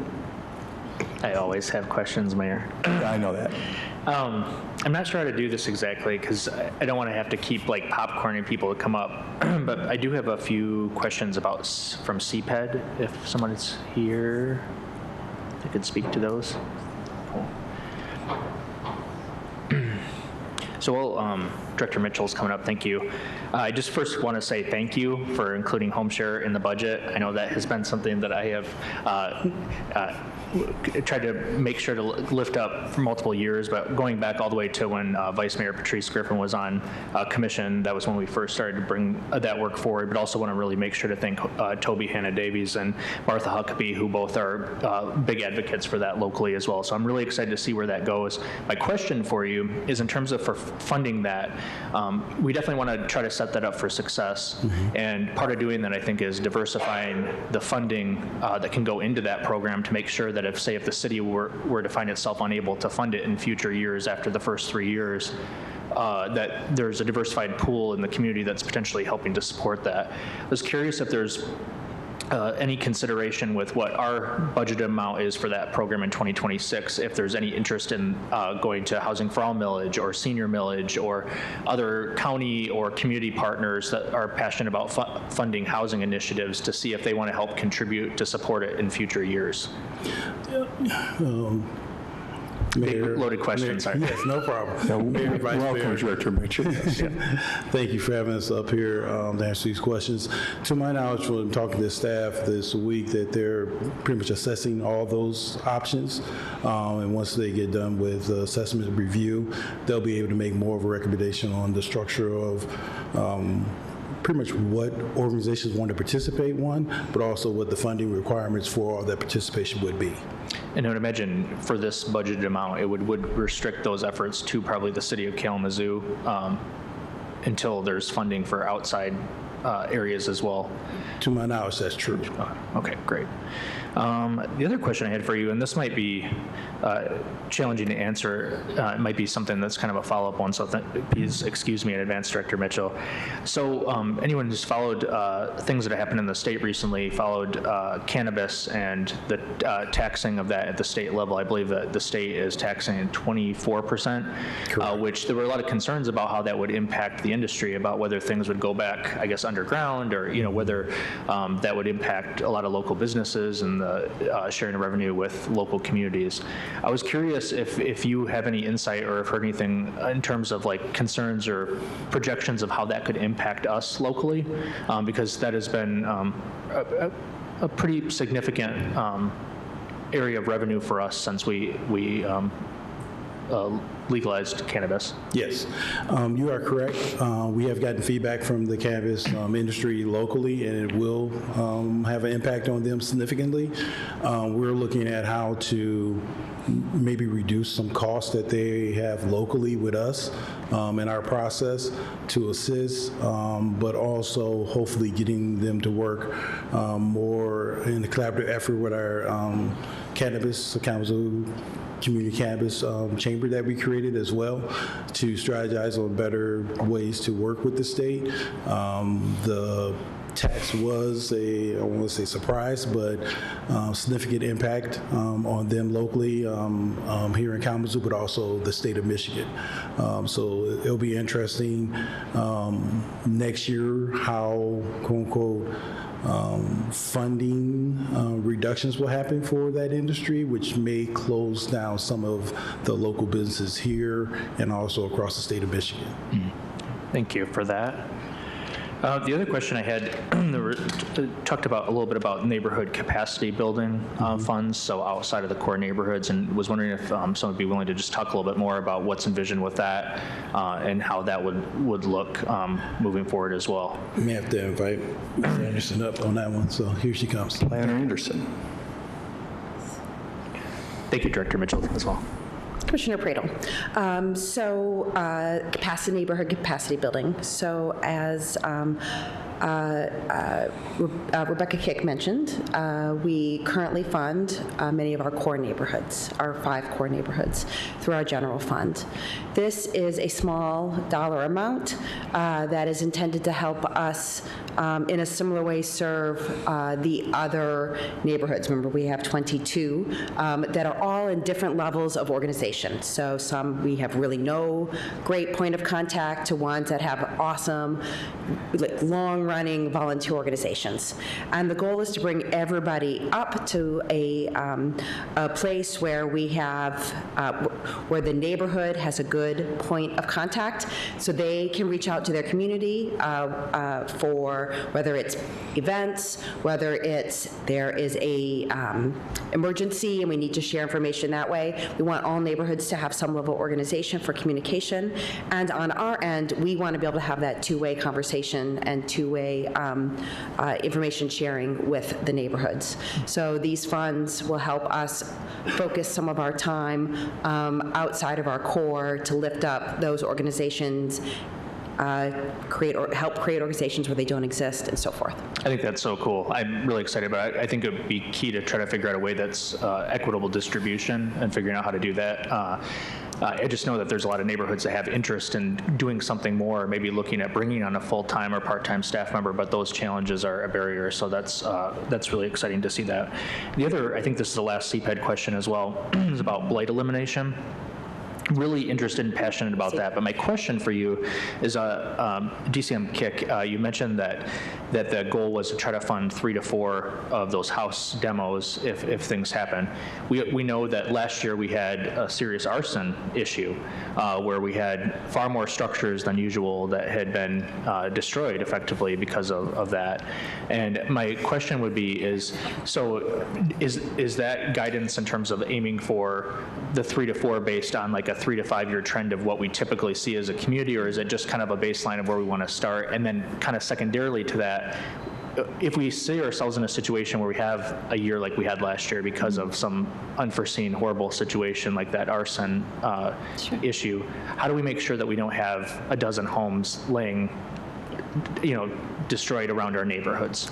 So the additional funding is for those people who do not have fire insurance, do not fall underneath our CDBG criteria, and we typically see the 3 to 4 homes that do not fit those criteria that then this additional funding is for. But we can typically have someone who already has fire insurance that takes care of the blight elimination, typically will fit into our CDBG funding, which we also have set aside for demolitions, and then this funding is for those outside of it. Okay, that's great. Yeah. And we could always look at potentially readjusting if there was a huge influx of people or something. Yes, we would absolutely come Super to excited you. about that as well, so thank you for making sure that that's in there as well. Sure. I think I'll take a pause for colleagues, but those were some CPED questions. Thank you, everybody. Appreciate it. Other first-time questions from commissioners? Commissioner Slaby.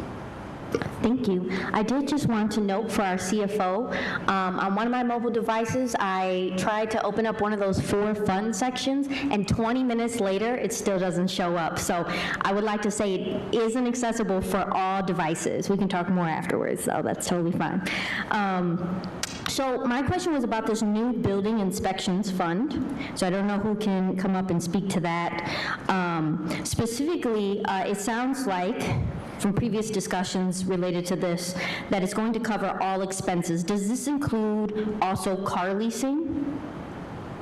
Because I know more than just that, that division in CPED leases cars. So how does that work?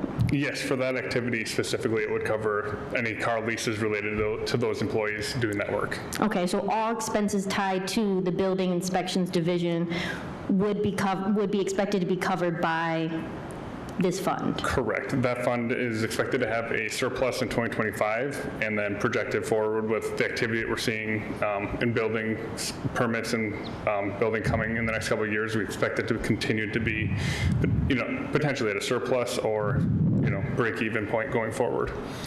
Okay, so thinking about the major turnover that we've experienced in that division with staff, and we're currently contracting out and paying a lot of money for an electrical inspector, the idea is because of the surplus, potentially we could hire the right amount of staff to be able to address these gaps that we have. My question is, what happens, because this is based on the market, when we see a decrease in construction activity? Is the thought then, is the logic here that we would then lay people off if the fund is then no longer able to maintain covering those positions? Or do we think that there is at no point, even if it dropped to a certain level, that we would need to do that after hiring additional staff?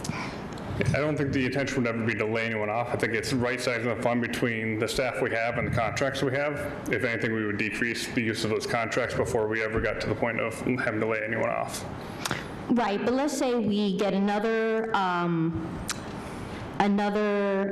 inspector because we're 6 months behind in water heater permits right now. So we get another person to deal with that capacity. We finally stop contracting out to our electrical and get an electrical inspector, right? That's 2 FTE coming in online. Because we have this surplus, we're able to maintain that. After that, if we saw a decrease in construction activity and we had less money coming in for that fund, and we got to a point where we said, wow, we took on 2-3 people as full-time, what would be the discussion there? Yeah, that would just be, looking at the available fund balance, the projections for upcoming permits, ensuring that the fund, and the activity is right-sized. If we had to, we would be looking at not renewing a position as it came open would be the first option in that scenario. So if somebody voluntarily leaves, we may not fill that position. So it really just comes down to, like I said, it's looking at your fund balance, it's looking at your contracts. If you have, internal staff are significantly cheaper than contracting out for this activity. We've seen that over the years. And so that would be the hope, is to maintain internal staff and maintain them in perpetuity. Okay. Along the lines of staffing, on slide 19 of the presentation, we noted 711 full-time staff, 6 part-time. Yes. Does that include those positions that we have contracted out, or those that we may have provided funding for that aren't necessarily through the city, but potentially like the county resilience manager? That does not account for any external positions. It's only internal city staffing positions. Okay, so for example, we contract out our assessor, correct? So are they not counted in this number? They're not in that number. They're in the other services and contractual line items. Okay, do you off the top of your head know how many contractual employees we have? I don't. It can fluctuate from year to year, be a significant number, just depending. You bring up assessing. It's a place where we share our assessing services by contracting through a third party. Locally they do Portage, Galesburg, Battle Creek, and so those same employees travel between all three locations, and so it's kind of hard to exactly quantify that how many people we're solely responsible for when we're sharing and cost leveraging, with other communities. And do we know the total amount of money that is going to these contractual employment positions? We would have to pull that data. I wouldn't have that off the top of my head. Okay. Out of for personnel and how we fund our personnel, what is the percentage of general fund that is going towards this 711 full-time and 6 part-time? Give me 1 second. Do you by chance have that? We're going to try to pull that for you real quick. I will say that, some positions are split between multiple funds as well, so it's probably not going to be a round number. Okay. But if there's anything else I can get you in the meantime while we try to pull that number for you.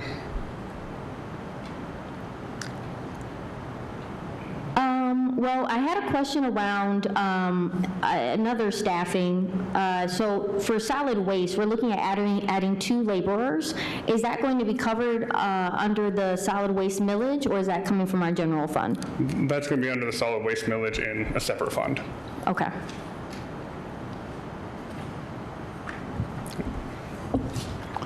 Okay, maybe while we're waiting for that answer, other questions, commissioners, at this time? Commissioner Prado? I'm checking everybody before I call on you, Chris. So. Sure, thanks. Well, Steve is up here too. That'd be good because I do have a couple Steve questions. So one thing I like to ask you, especially because I believe you are a finance and economics person trained, is in the year to come, are there any anticipated trends that you're looking at that you are particularly paying attention to that could adversely cause hiccups or things in our planning, if not this year, in future years?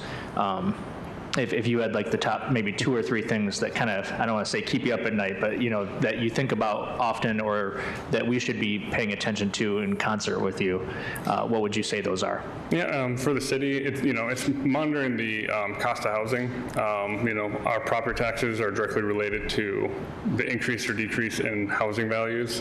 So, as housing values decrease, we're definitely keeping an eye on that. Typically takes 18 months to 2 years for that to filter through the full system. By the time we see that decrease, looking back at 2008 crisis, the city really hit its peak trouble around 2010-11, even though that crisis started in 2008. So we're always tracking housing prices. We're tracking, keeping an eye on, new builds, growth, sales, because with the way that our property taxes are held, if you stay in your home, your increase per year is capped at the CPI number. When you sell it, it uncaps.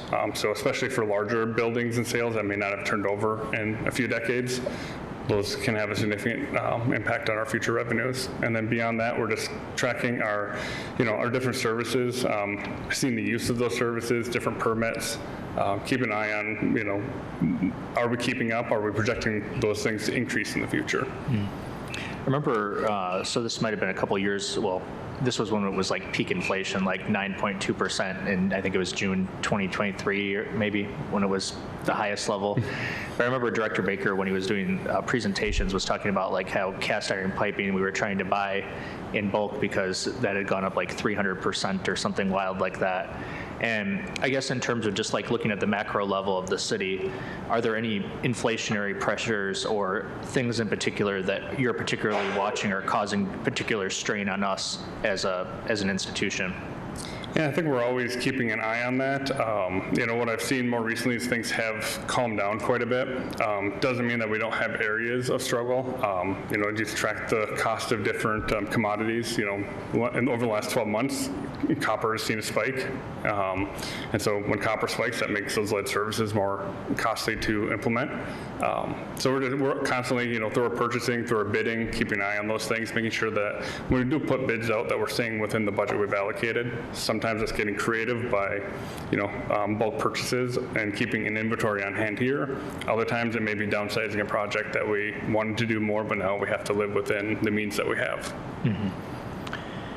In the state budget challenges section, you talked a bit about the revenue sharing loss in the Public Safety Trust Fund shifts, if you will.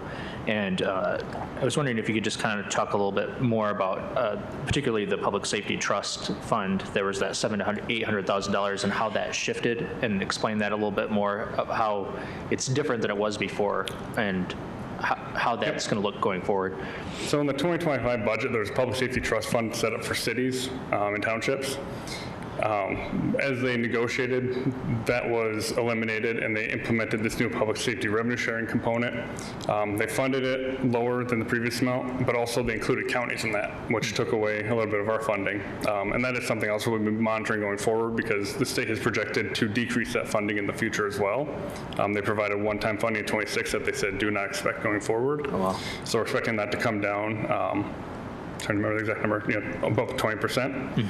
And then on top of that, this new trust, or the new revenue sharing component it does take into account your crime statistics. And as you heard our police chief talk earlier, ours are getting better, which means that we have the reverse incentive that the less crime we have, the less funding we'll get. Yeah, we'll have to talk to our elected delegation about that one. And then lastly, you mentioned in the 2026 general fund deficit, you mentioned that $1 million deficit anticipated in 2026. You had explained that $250,000 was going towards the builder inspection fund shift that's going to happen, but the $750,000, you said that was planned for years. Can you talk a little bit about what that planning $750,000 impact was? Absolutely. So, we've had this year on our radar for quite a while. This is a year where in 2026 we have two different bond issuances that mature and finalize. So typically we only have one fall off per year. This year we have two fall off. So we're going to see a big reduction in that expense in 2027, which is what gets us back into balance. And so our two choices at that point are we can have 1 year where we use a little bit of fund balance, or we have 1 year where we have to cut services to then re-implement the following year. And this is where having that fund balance policy and a little bit of extra in there allows us to smooth this out over the couple years. Cool. Thank you. I'll pause there. How many people can say their finance director, their CFO, has an economics and finance background? That's pretty sweet. Anyways, thanks. Appreciate it. Thank you, Commissioner Prado. Other questions, commissioners? Yes, Vice Mayor. So earlier, I just want to be certain, we talked about 14 new positions being created for solid waste. And again, I don't want to put words in your mouth, but I believe you said that those will be mostly funded by grants? So it's 14 positions overall. 2 of them are in solid waste, and that is funded by our solid waste millage. Okay, thank you. And then we did have an answer to Commissioner Slaby's question. Was it 100? What was it? Okay, it's 463 in the positions in the general fund of the total. Which is about 65%. So roughly 65%. And then one more. When you go to the website and you look at 732 blight removal, it shows 2004, 0, then 170, 170, and 31. Can you explain to me what those numbers mean? Does that show a true decrease from last year's budget amended to this year to address blight? I'm going to have to defer that question to, Rebecca, do you have that?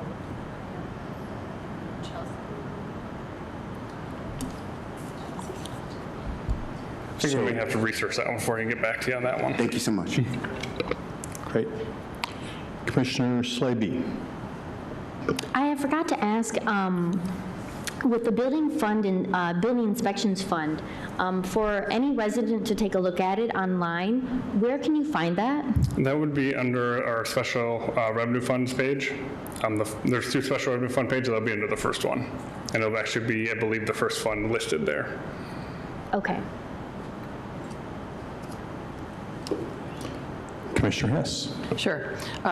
Steve, you know, Commissioner Priel said something about what keeps you up at night, but what allows me to sleep at night is trust in you and your process. So I just want to thank you for, you know, really having your fingers on the pulse of Kalamazoo and really doing your due diligence and being able to put this whole budget together. So thank you for that. I don't think you can answer my question. I need COO Lamb, I think.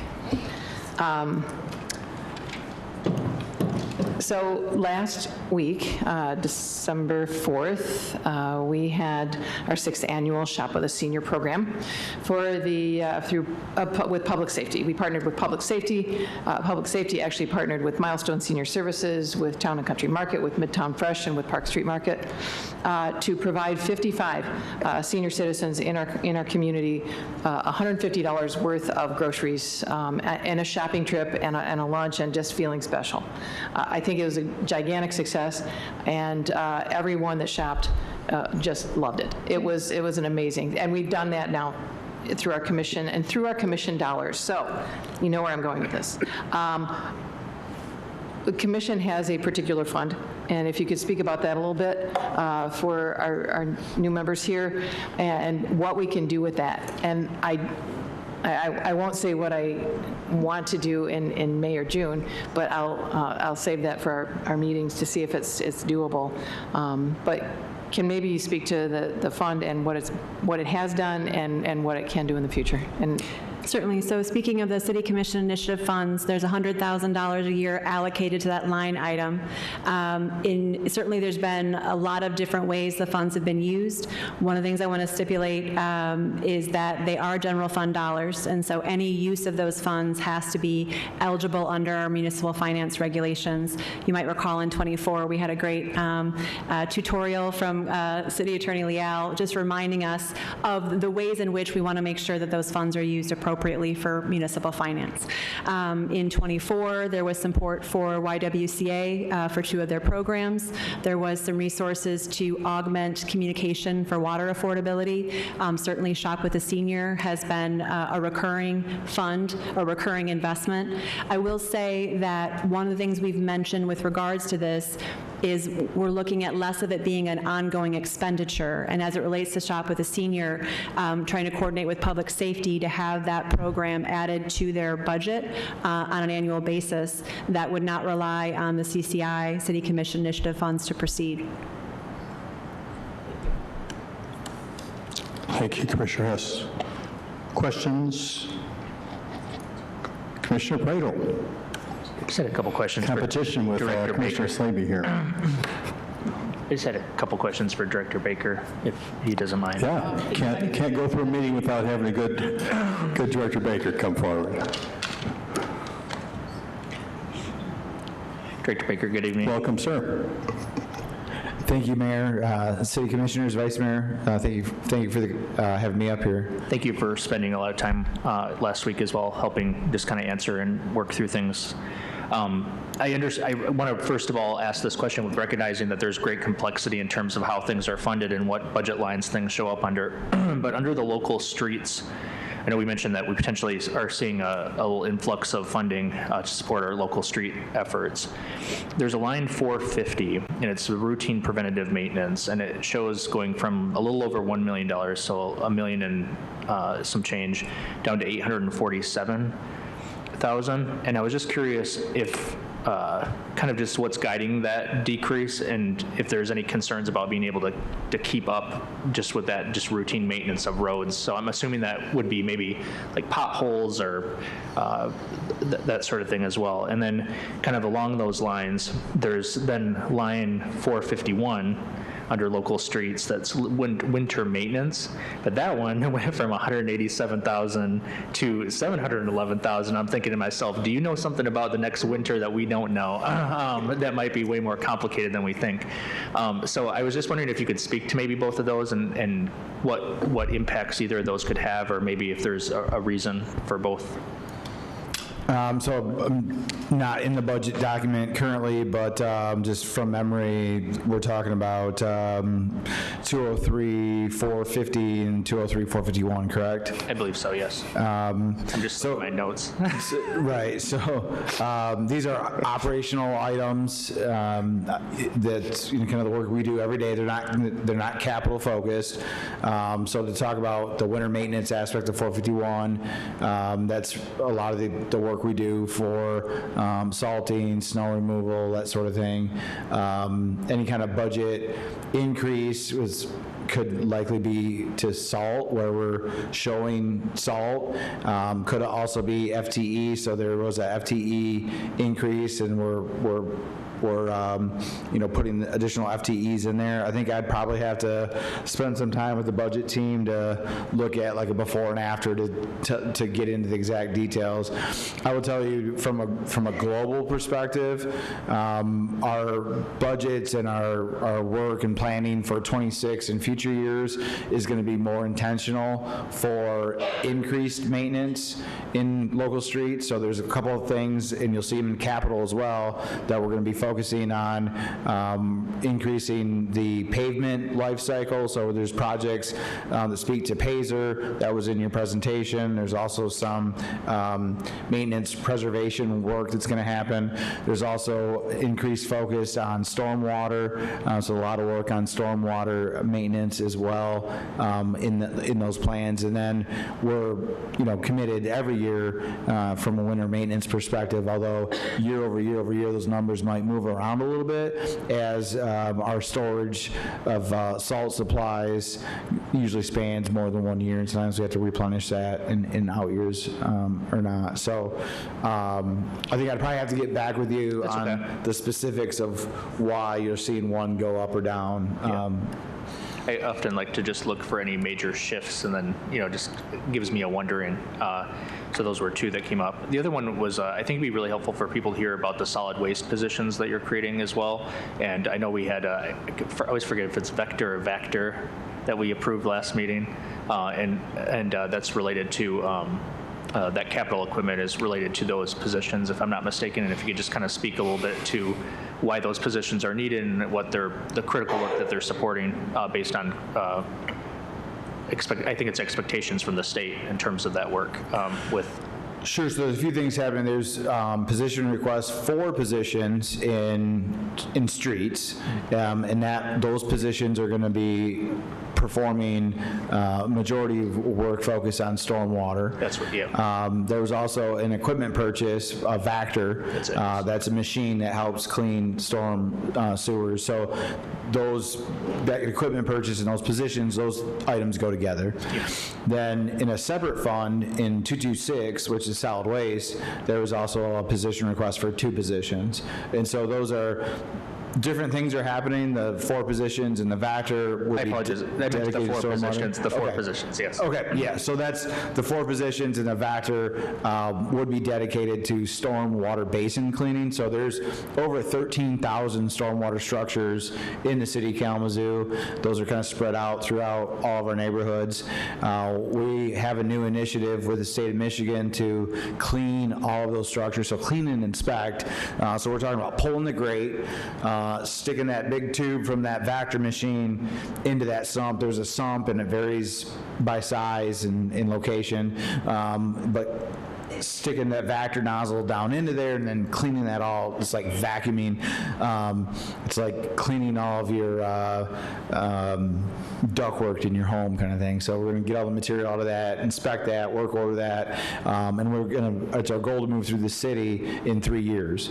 So we plan to start in 2026 in Burke Acres and East Side, and then move our way west across the city. That would put us in North Side in 2027. 2027, and then start to move down into our southern neighborhoods in 2028.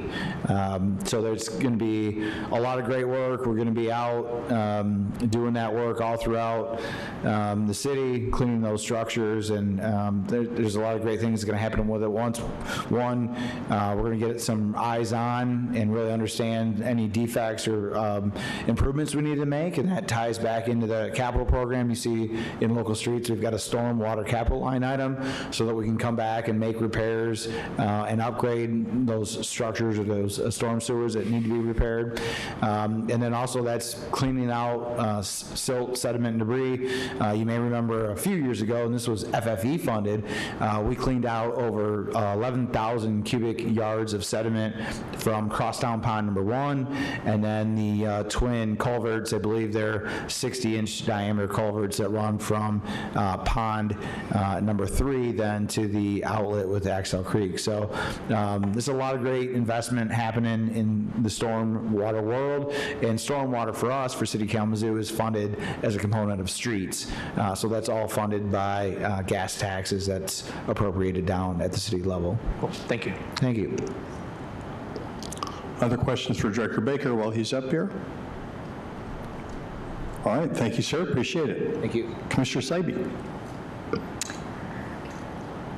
Yeah, so I understand that we recently shifted via Consumers Energy to solar, which we would then start to experience savings from that. In what year do we anticipate seeing that hit our budget? And then has there been thoughts on how we would leverage those savings and where we might allocate that? I think about it because, you know, city staff and the commission and the community worked really hard on getting community sustainability plan developed, and then to get one full-time position created as a sustainability planner. But over the last few years, really very little has been done to financially support the work that this position has been created to do, and to ensure that there's effective implementation of that plan. So I'm just wondering, how can we find better sources to fund this sustainability work? And so my thought is, through the savings that we will experience from shifting into solar through consumers, is that a source that we could potentially leverage for something like that? So I'll start off on this, and I may have to pass it off as we go. So our first year for that consumers contract for the solar starts in 2027. Okay. A majority of the savings for that contract will be in our water and wastewater fund. I want to say like 90-95% of the energy saved is in those two funds. And given that those are ratepayer funded funds, I don't believe that'd be the ideal place to you could fund sustainability within those funds a little bit by using some revenues in there. You could not fund general fund or other sustainability projects by leveraging the water and wastewater fund.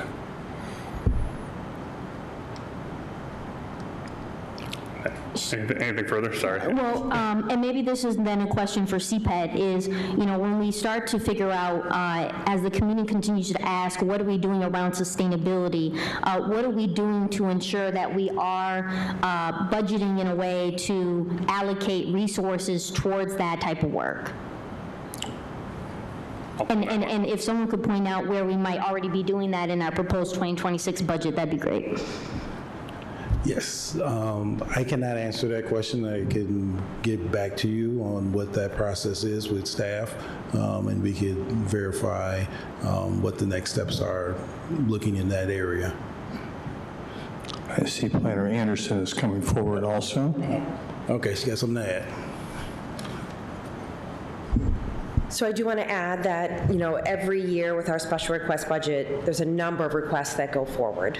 And our sustainability planner, Justin Gish, usually does include some that are related specifically to sustainability projects. They might be in partnership with public services. They might be in partnership with Parks and Rec. Not everything gets moved forward.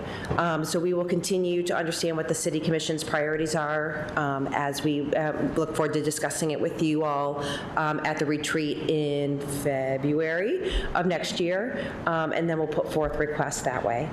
much of what Justin has been able to do to advance the community sustainability plan, he's been able to do with smaller dollar activities or outside grants, which he's been very successful in working with our grants department to find dollars to do those types of programs. Things like looking internally, because that's a lot of what the sustainability planner's role does, working with Chris Broadbent in public services, thinking about compost and waste and how we can impact those resources, because those are smaller dollar projects right now. Yeah, I mean, since this is just, also a discussion today, I just would also encourage my fellow commissioners, vice mayor, and mayor,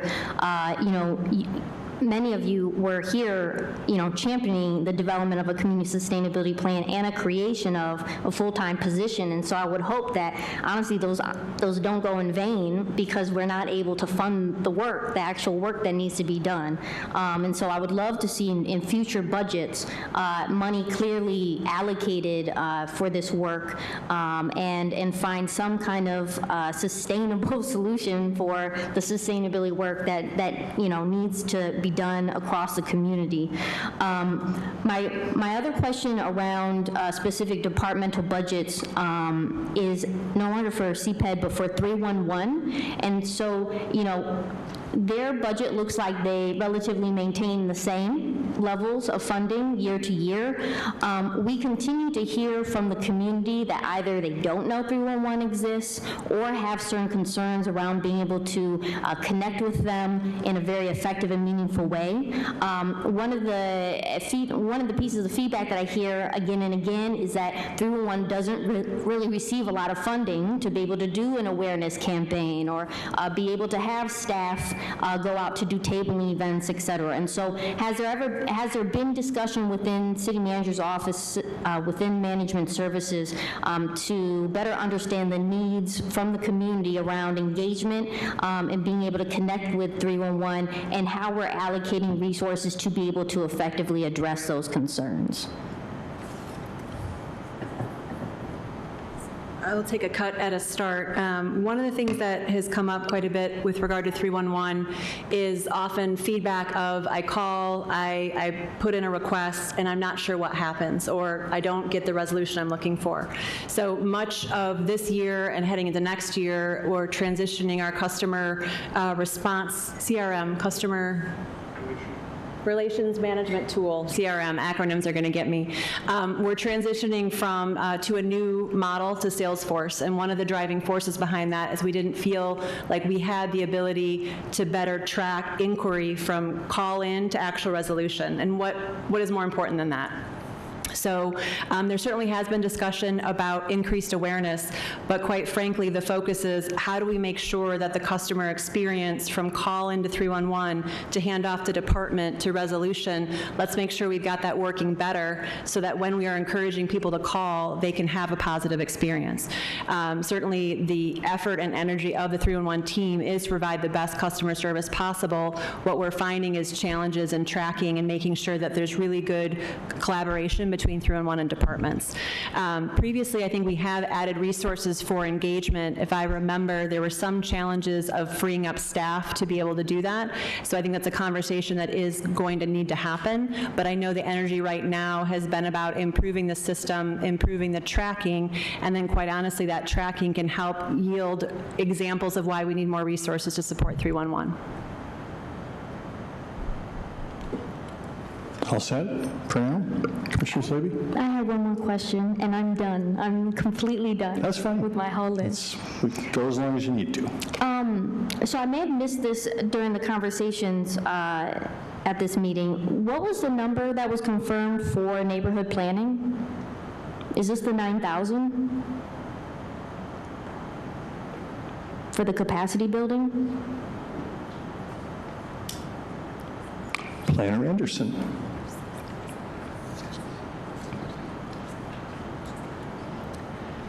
Commissioner Slaby, there are two numbers. One is neighborhood capacity building, which is, I believe, $6,000, and one is neighborhood planning, which is $9,000.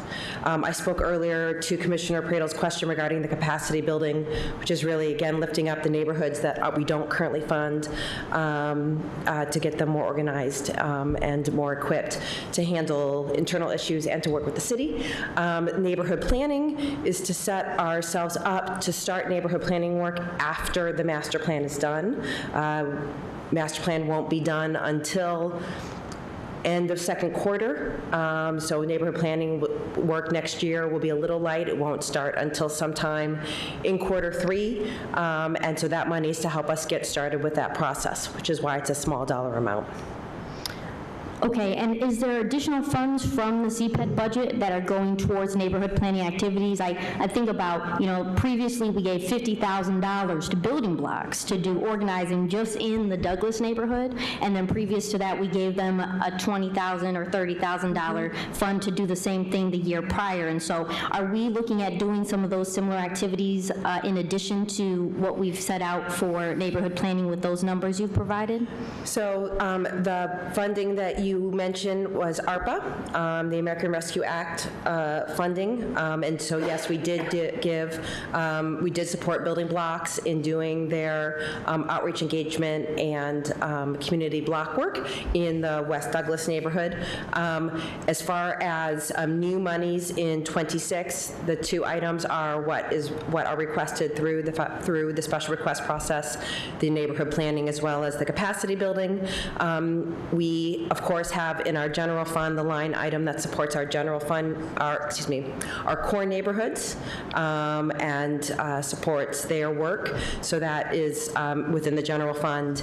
And we always have a line item for outside contractual services and planning that can support one-off projects. It could be working with neighborhoods, or it could be, hiring a consultant to support our, review and changes to an internal process like the development process. So that those funds are also available if something comes up in 26 that's needed for neighborhoods. Yeah, while I see that we're in a transition period with the new master plan, I am very discouraged with these numbers.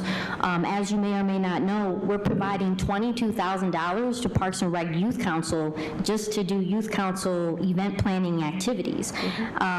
We're $7,000 less than that at a $15,000 total between capacity building and doing neighborhood planning work. Mailers alone eat that entire budget up if we're looking at doing 4 to 5 neighborhoods. So it sounds good that we're doing capacity building, but what can we really accomplish with this little budget in order to be able to effectively get all 22 neighborhoods prepared in time for this IK 2035? What we saw with IK 2025 is the neighborhoods weren't organized at the beginning of that adoption, and so even after 10 years, we still had half of our neighborhoods not organized in a way because they weren't able to be resourced and to allow for organizing and understand the tracks to be able to successfully come together and do stakeholder engagement, et cetera. And so to me, this is the opposite direction we want to head in at the beginning of a new 10-year master plan to ensure the effectiveness of the work that we want to see produced with the great work of all staff, on the ground connecting with these neighborhoods. Sure, I understand that. We are trying to manage budget availability with staff capacity and trying to request an appropriate amount of funds that we are able to deploy in a year. We also know that we're going to be spending the first half of 2026 wrapping up the master plan. And so that means all winter we will be out in our neighborhoods doing our neighborhood Imagine Kalamazoo meetings, which is an opportunity for us to engage, make connections, and set us up for that future work. And so that is where most of staff capacity is going to be through the first half of 2026.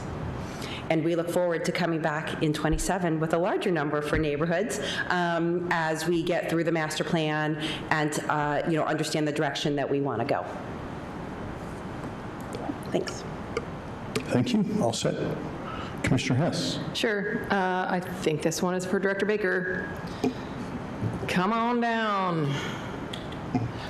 I think it's a simple one. There's a line here for pollution control, and it's a little bit less than it was last year, but is that our H2S monitors? Could you talk a little bit about what we're doing with pollution control, having brought up sustainability and the sustainability plan?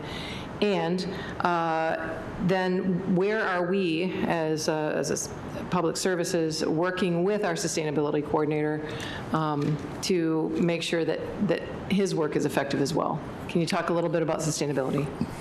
Just a follow-up question for clarification. Is the number code prefix for that a 101 code? The end is 621, health and welfare. It's under health and welfare, under pollution control, and it's for $235,000. It's 101, okay. Yeah, so that's going to be environmental consulting work related to Cork Street landfill. So it's actually separate from water and wastewater. So water and wastewater are all 590 or 591 account codes. And so that odor control work that we presented to the City Commission during our water and wastewater presentation was about $2.6 million. And those funds are specific to wastewater, and those are going to be in a 590 code. So this 101 code, that's for work associated with the Cork Street landfill. Thank you. Sustainability. Where are we working with sustainability planner Justin Gish?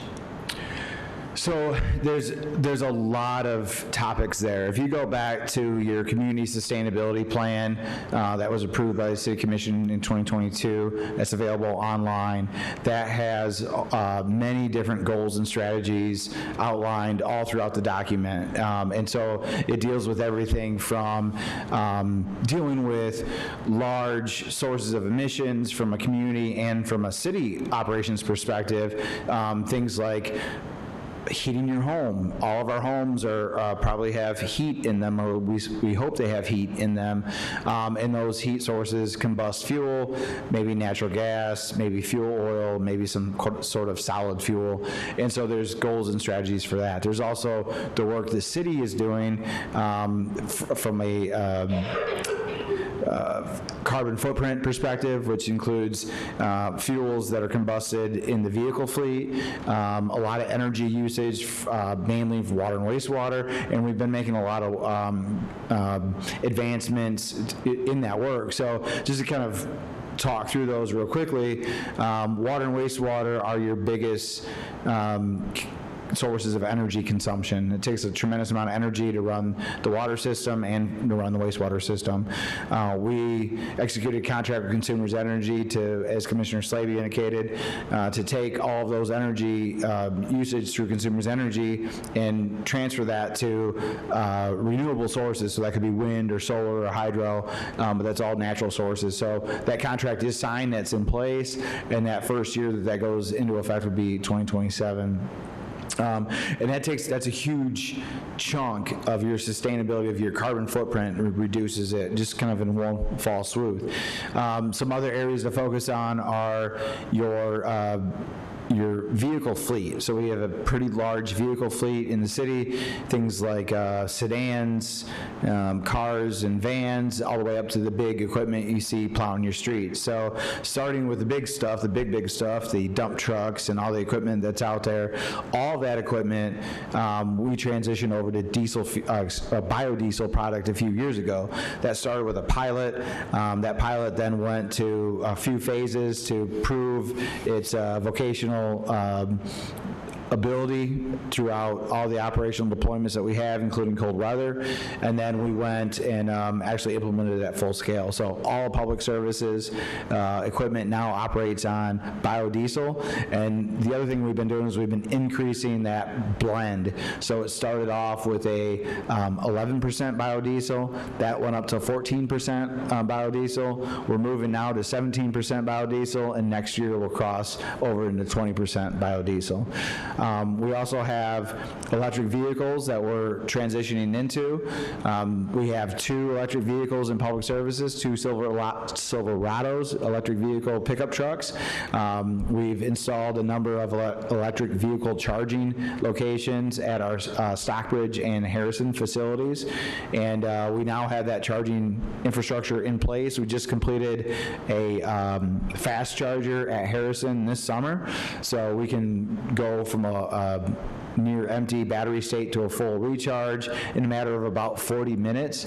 So it's a little bit longer than gas and go at a fuel pump, but it's much, much shorter than like an overnight situation. So we're working with our fleet department to kind of long-term manage our fleet. The enterprise program that we have, fleet leasing, sorry, I was stumbling on fleet leasing, but we lease a lot of those vehicles, and so we're looking at when do we take that vehicle back off a lease, and then does that make sense to then get an electric vehicle at that time. We're also, now that we have our charging system in place and telematics, we're working on some of those numbers. So you've heard, the cost of EVs are expensive. There's an upfront cost, right? But the cost to maintain them over the life may be a little bit cheaper. So we're analyzing right now those Silverados. We have gasoline-powered Silverados. We have diesel-powered Silverados, well, biodiesel for us, and we have electric-powered Silverados. So with the telematics in place, we're now gathering that data. We probably won't have anything in terms of firm recommendations for 2027. We may be ready for that, but certainly after that, we'll be able to go side by side and provide much more clarity on the overall cost of electric vehicles, and then you'll start seeing more of those come into the vehicle fleet. I'll pause there. There's other aspects of the sustainability plan, but the carbon footprint is among the bigger pieces of that we are working on. Right, thank you. And I know that when it was presented, when the solar project was presented to us, that we really did consider the carbon footprint. And so thank you. And I know that you work closely with Justin and with Chris Broadbent and really working on the sustainable. Are we going to have composting next year? Is that going to go? I know it was a pilot project. Is that going to move over? Do you know? It's still, we're not full scale yet on composting, but there's some things that weren't quite proved out far enough for us to go forward with changes in the budget. So the foam, we're doing a great job with foam recycling. There's some potential capital improvements that we'd like to make in that to be able to launch a bigger, wider program into the future. That work wasn't fine-tuned or distilled enough to get into the budget this year, but we'll probably be working on that for potential special requests for next year. Thank you. Thank you. Thank you, Commissioner Hess. Commissioner Hoffman. Good evening. I have a question. Was any of the electric vehicles or chargers purchased this year? So the electric vehicles, I believe those were purchased last year. The chargers were purchased this year. We had a number of chargers that were purchased with grant dollars and or local match dollars, so kind of putting that together in the FY25 budget that were completed this year. I was going to ask you, are you able to take advantage of the elective pay tax credits for those EV chargers? All of it was covered with grants and matching funds. None came out of your budget? So the matching funds did come out of our budget, and then the grants came in. I think the way the grants worked out is that there was kind of a package deal together. I know we are in constant communication with Consumers Energy about different rebate programs for things like electric vehicle chargers, that sort of thing, and I know we're kind of keeping those lines of communication open to move forward in any of those programs when we're ready to do so. I would love to share some information with you later on this week if we set up a time about elective pay. Yeah, we'd be excited to hear more about that. Okay, thank you. Thank you. Thank you, Commissioner Hoffman. Other questions? Commissioner Pradel? No. Okay. right.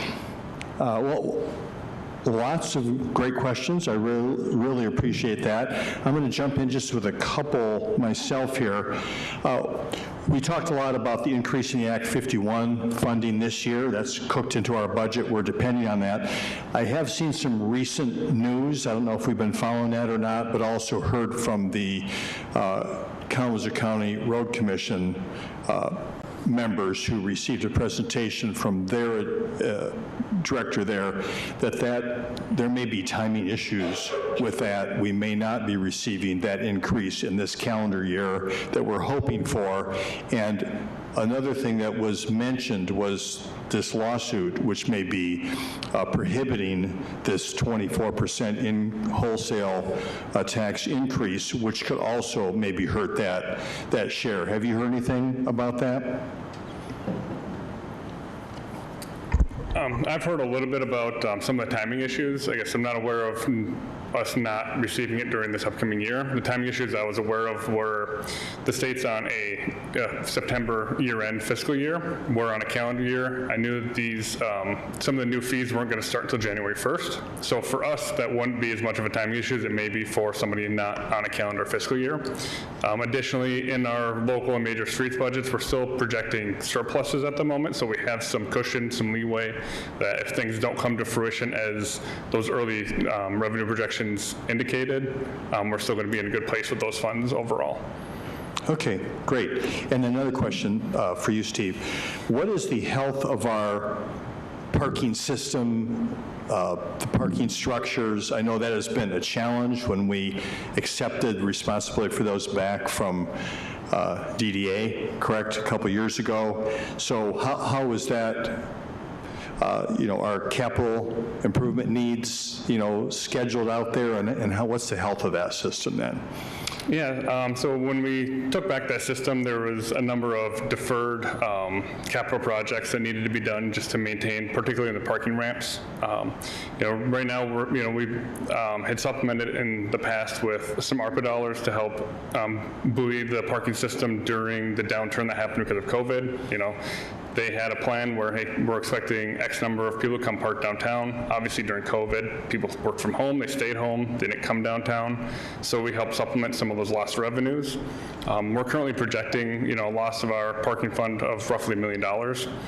And I know we have Deputy Director Christine Anderson here, working with our outside consultants and our parking system to implement, more of our upcoming parking strategy, which will hopefully help turn that revenues around and get the parking system into a better place overall.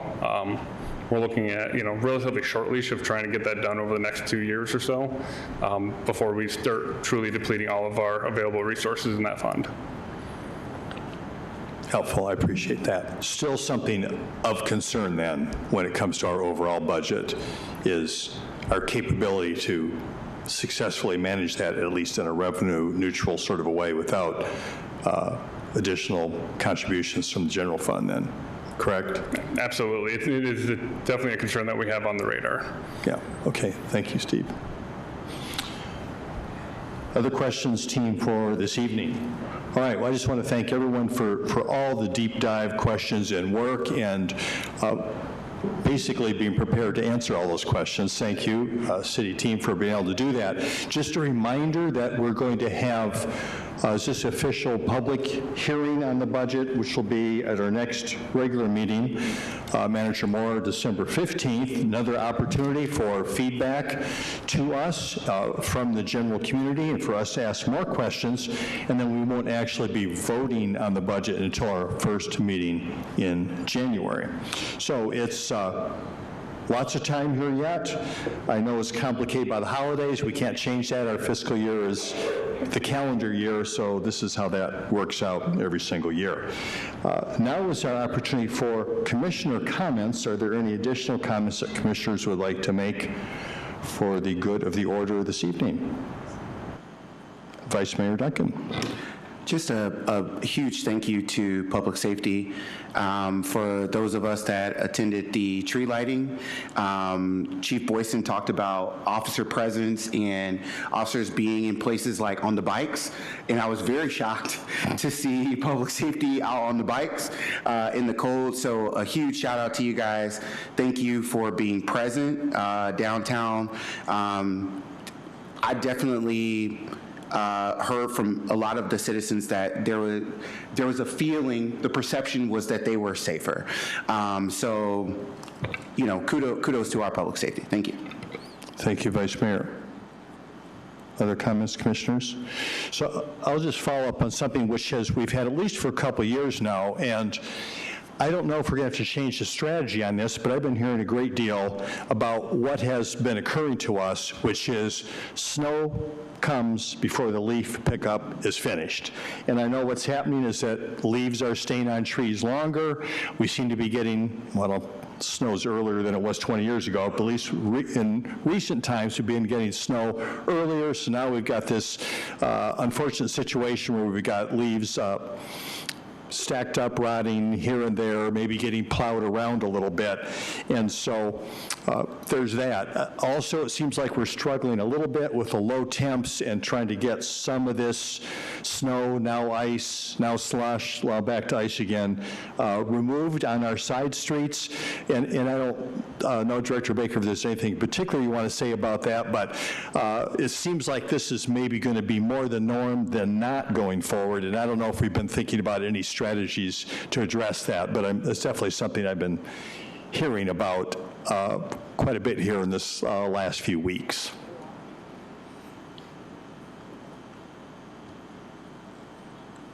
Sure, Mayor.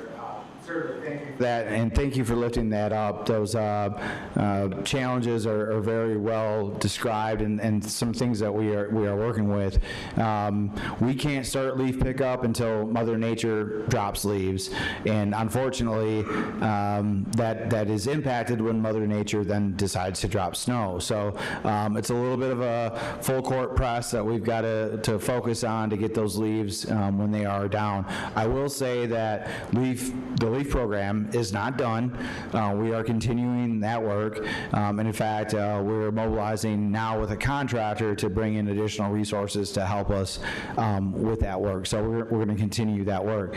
Again, as you stated, we're in leaf pickup, which it means we're tooled the equipment, the dump trucks, and many other of the ground support equipment to that leaf program. So that's all the equipment is outfitted with different attachments, that sort of thing. When that snow hit, we had to kind of retool everything and get back out there. We also were challenged with some equipment that breaks down. Those things happen.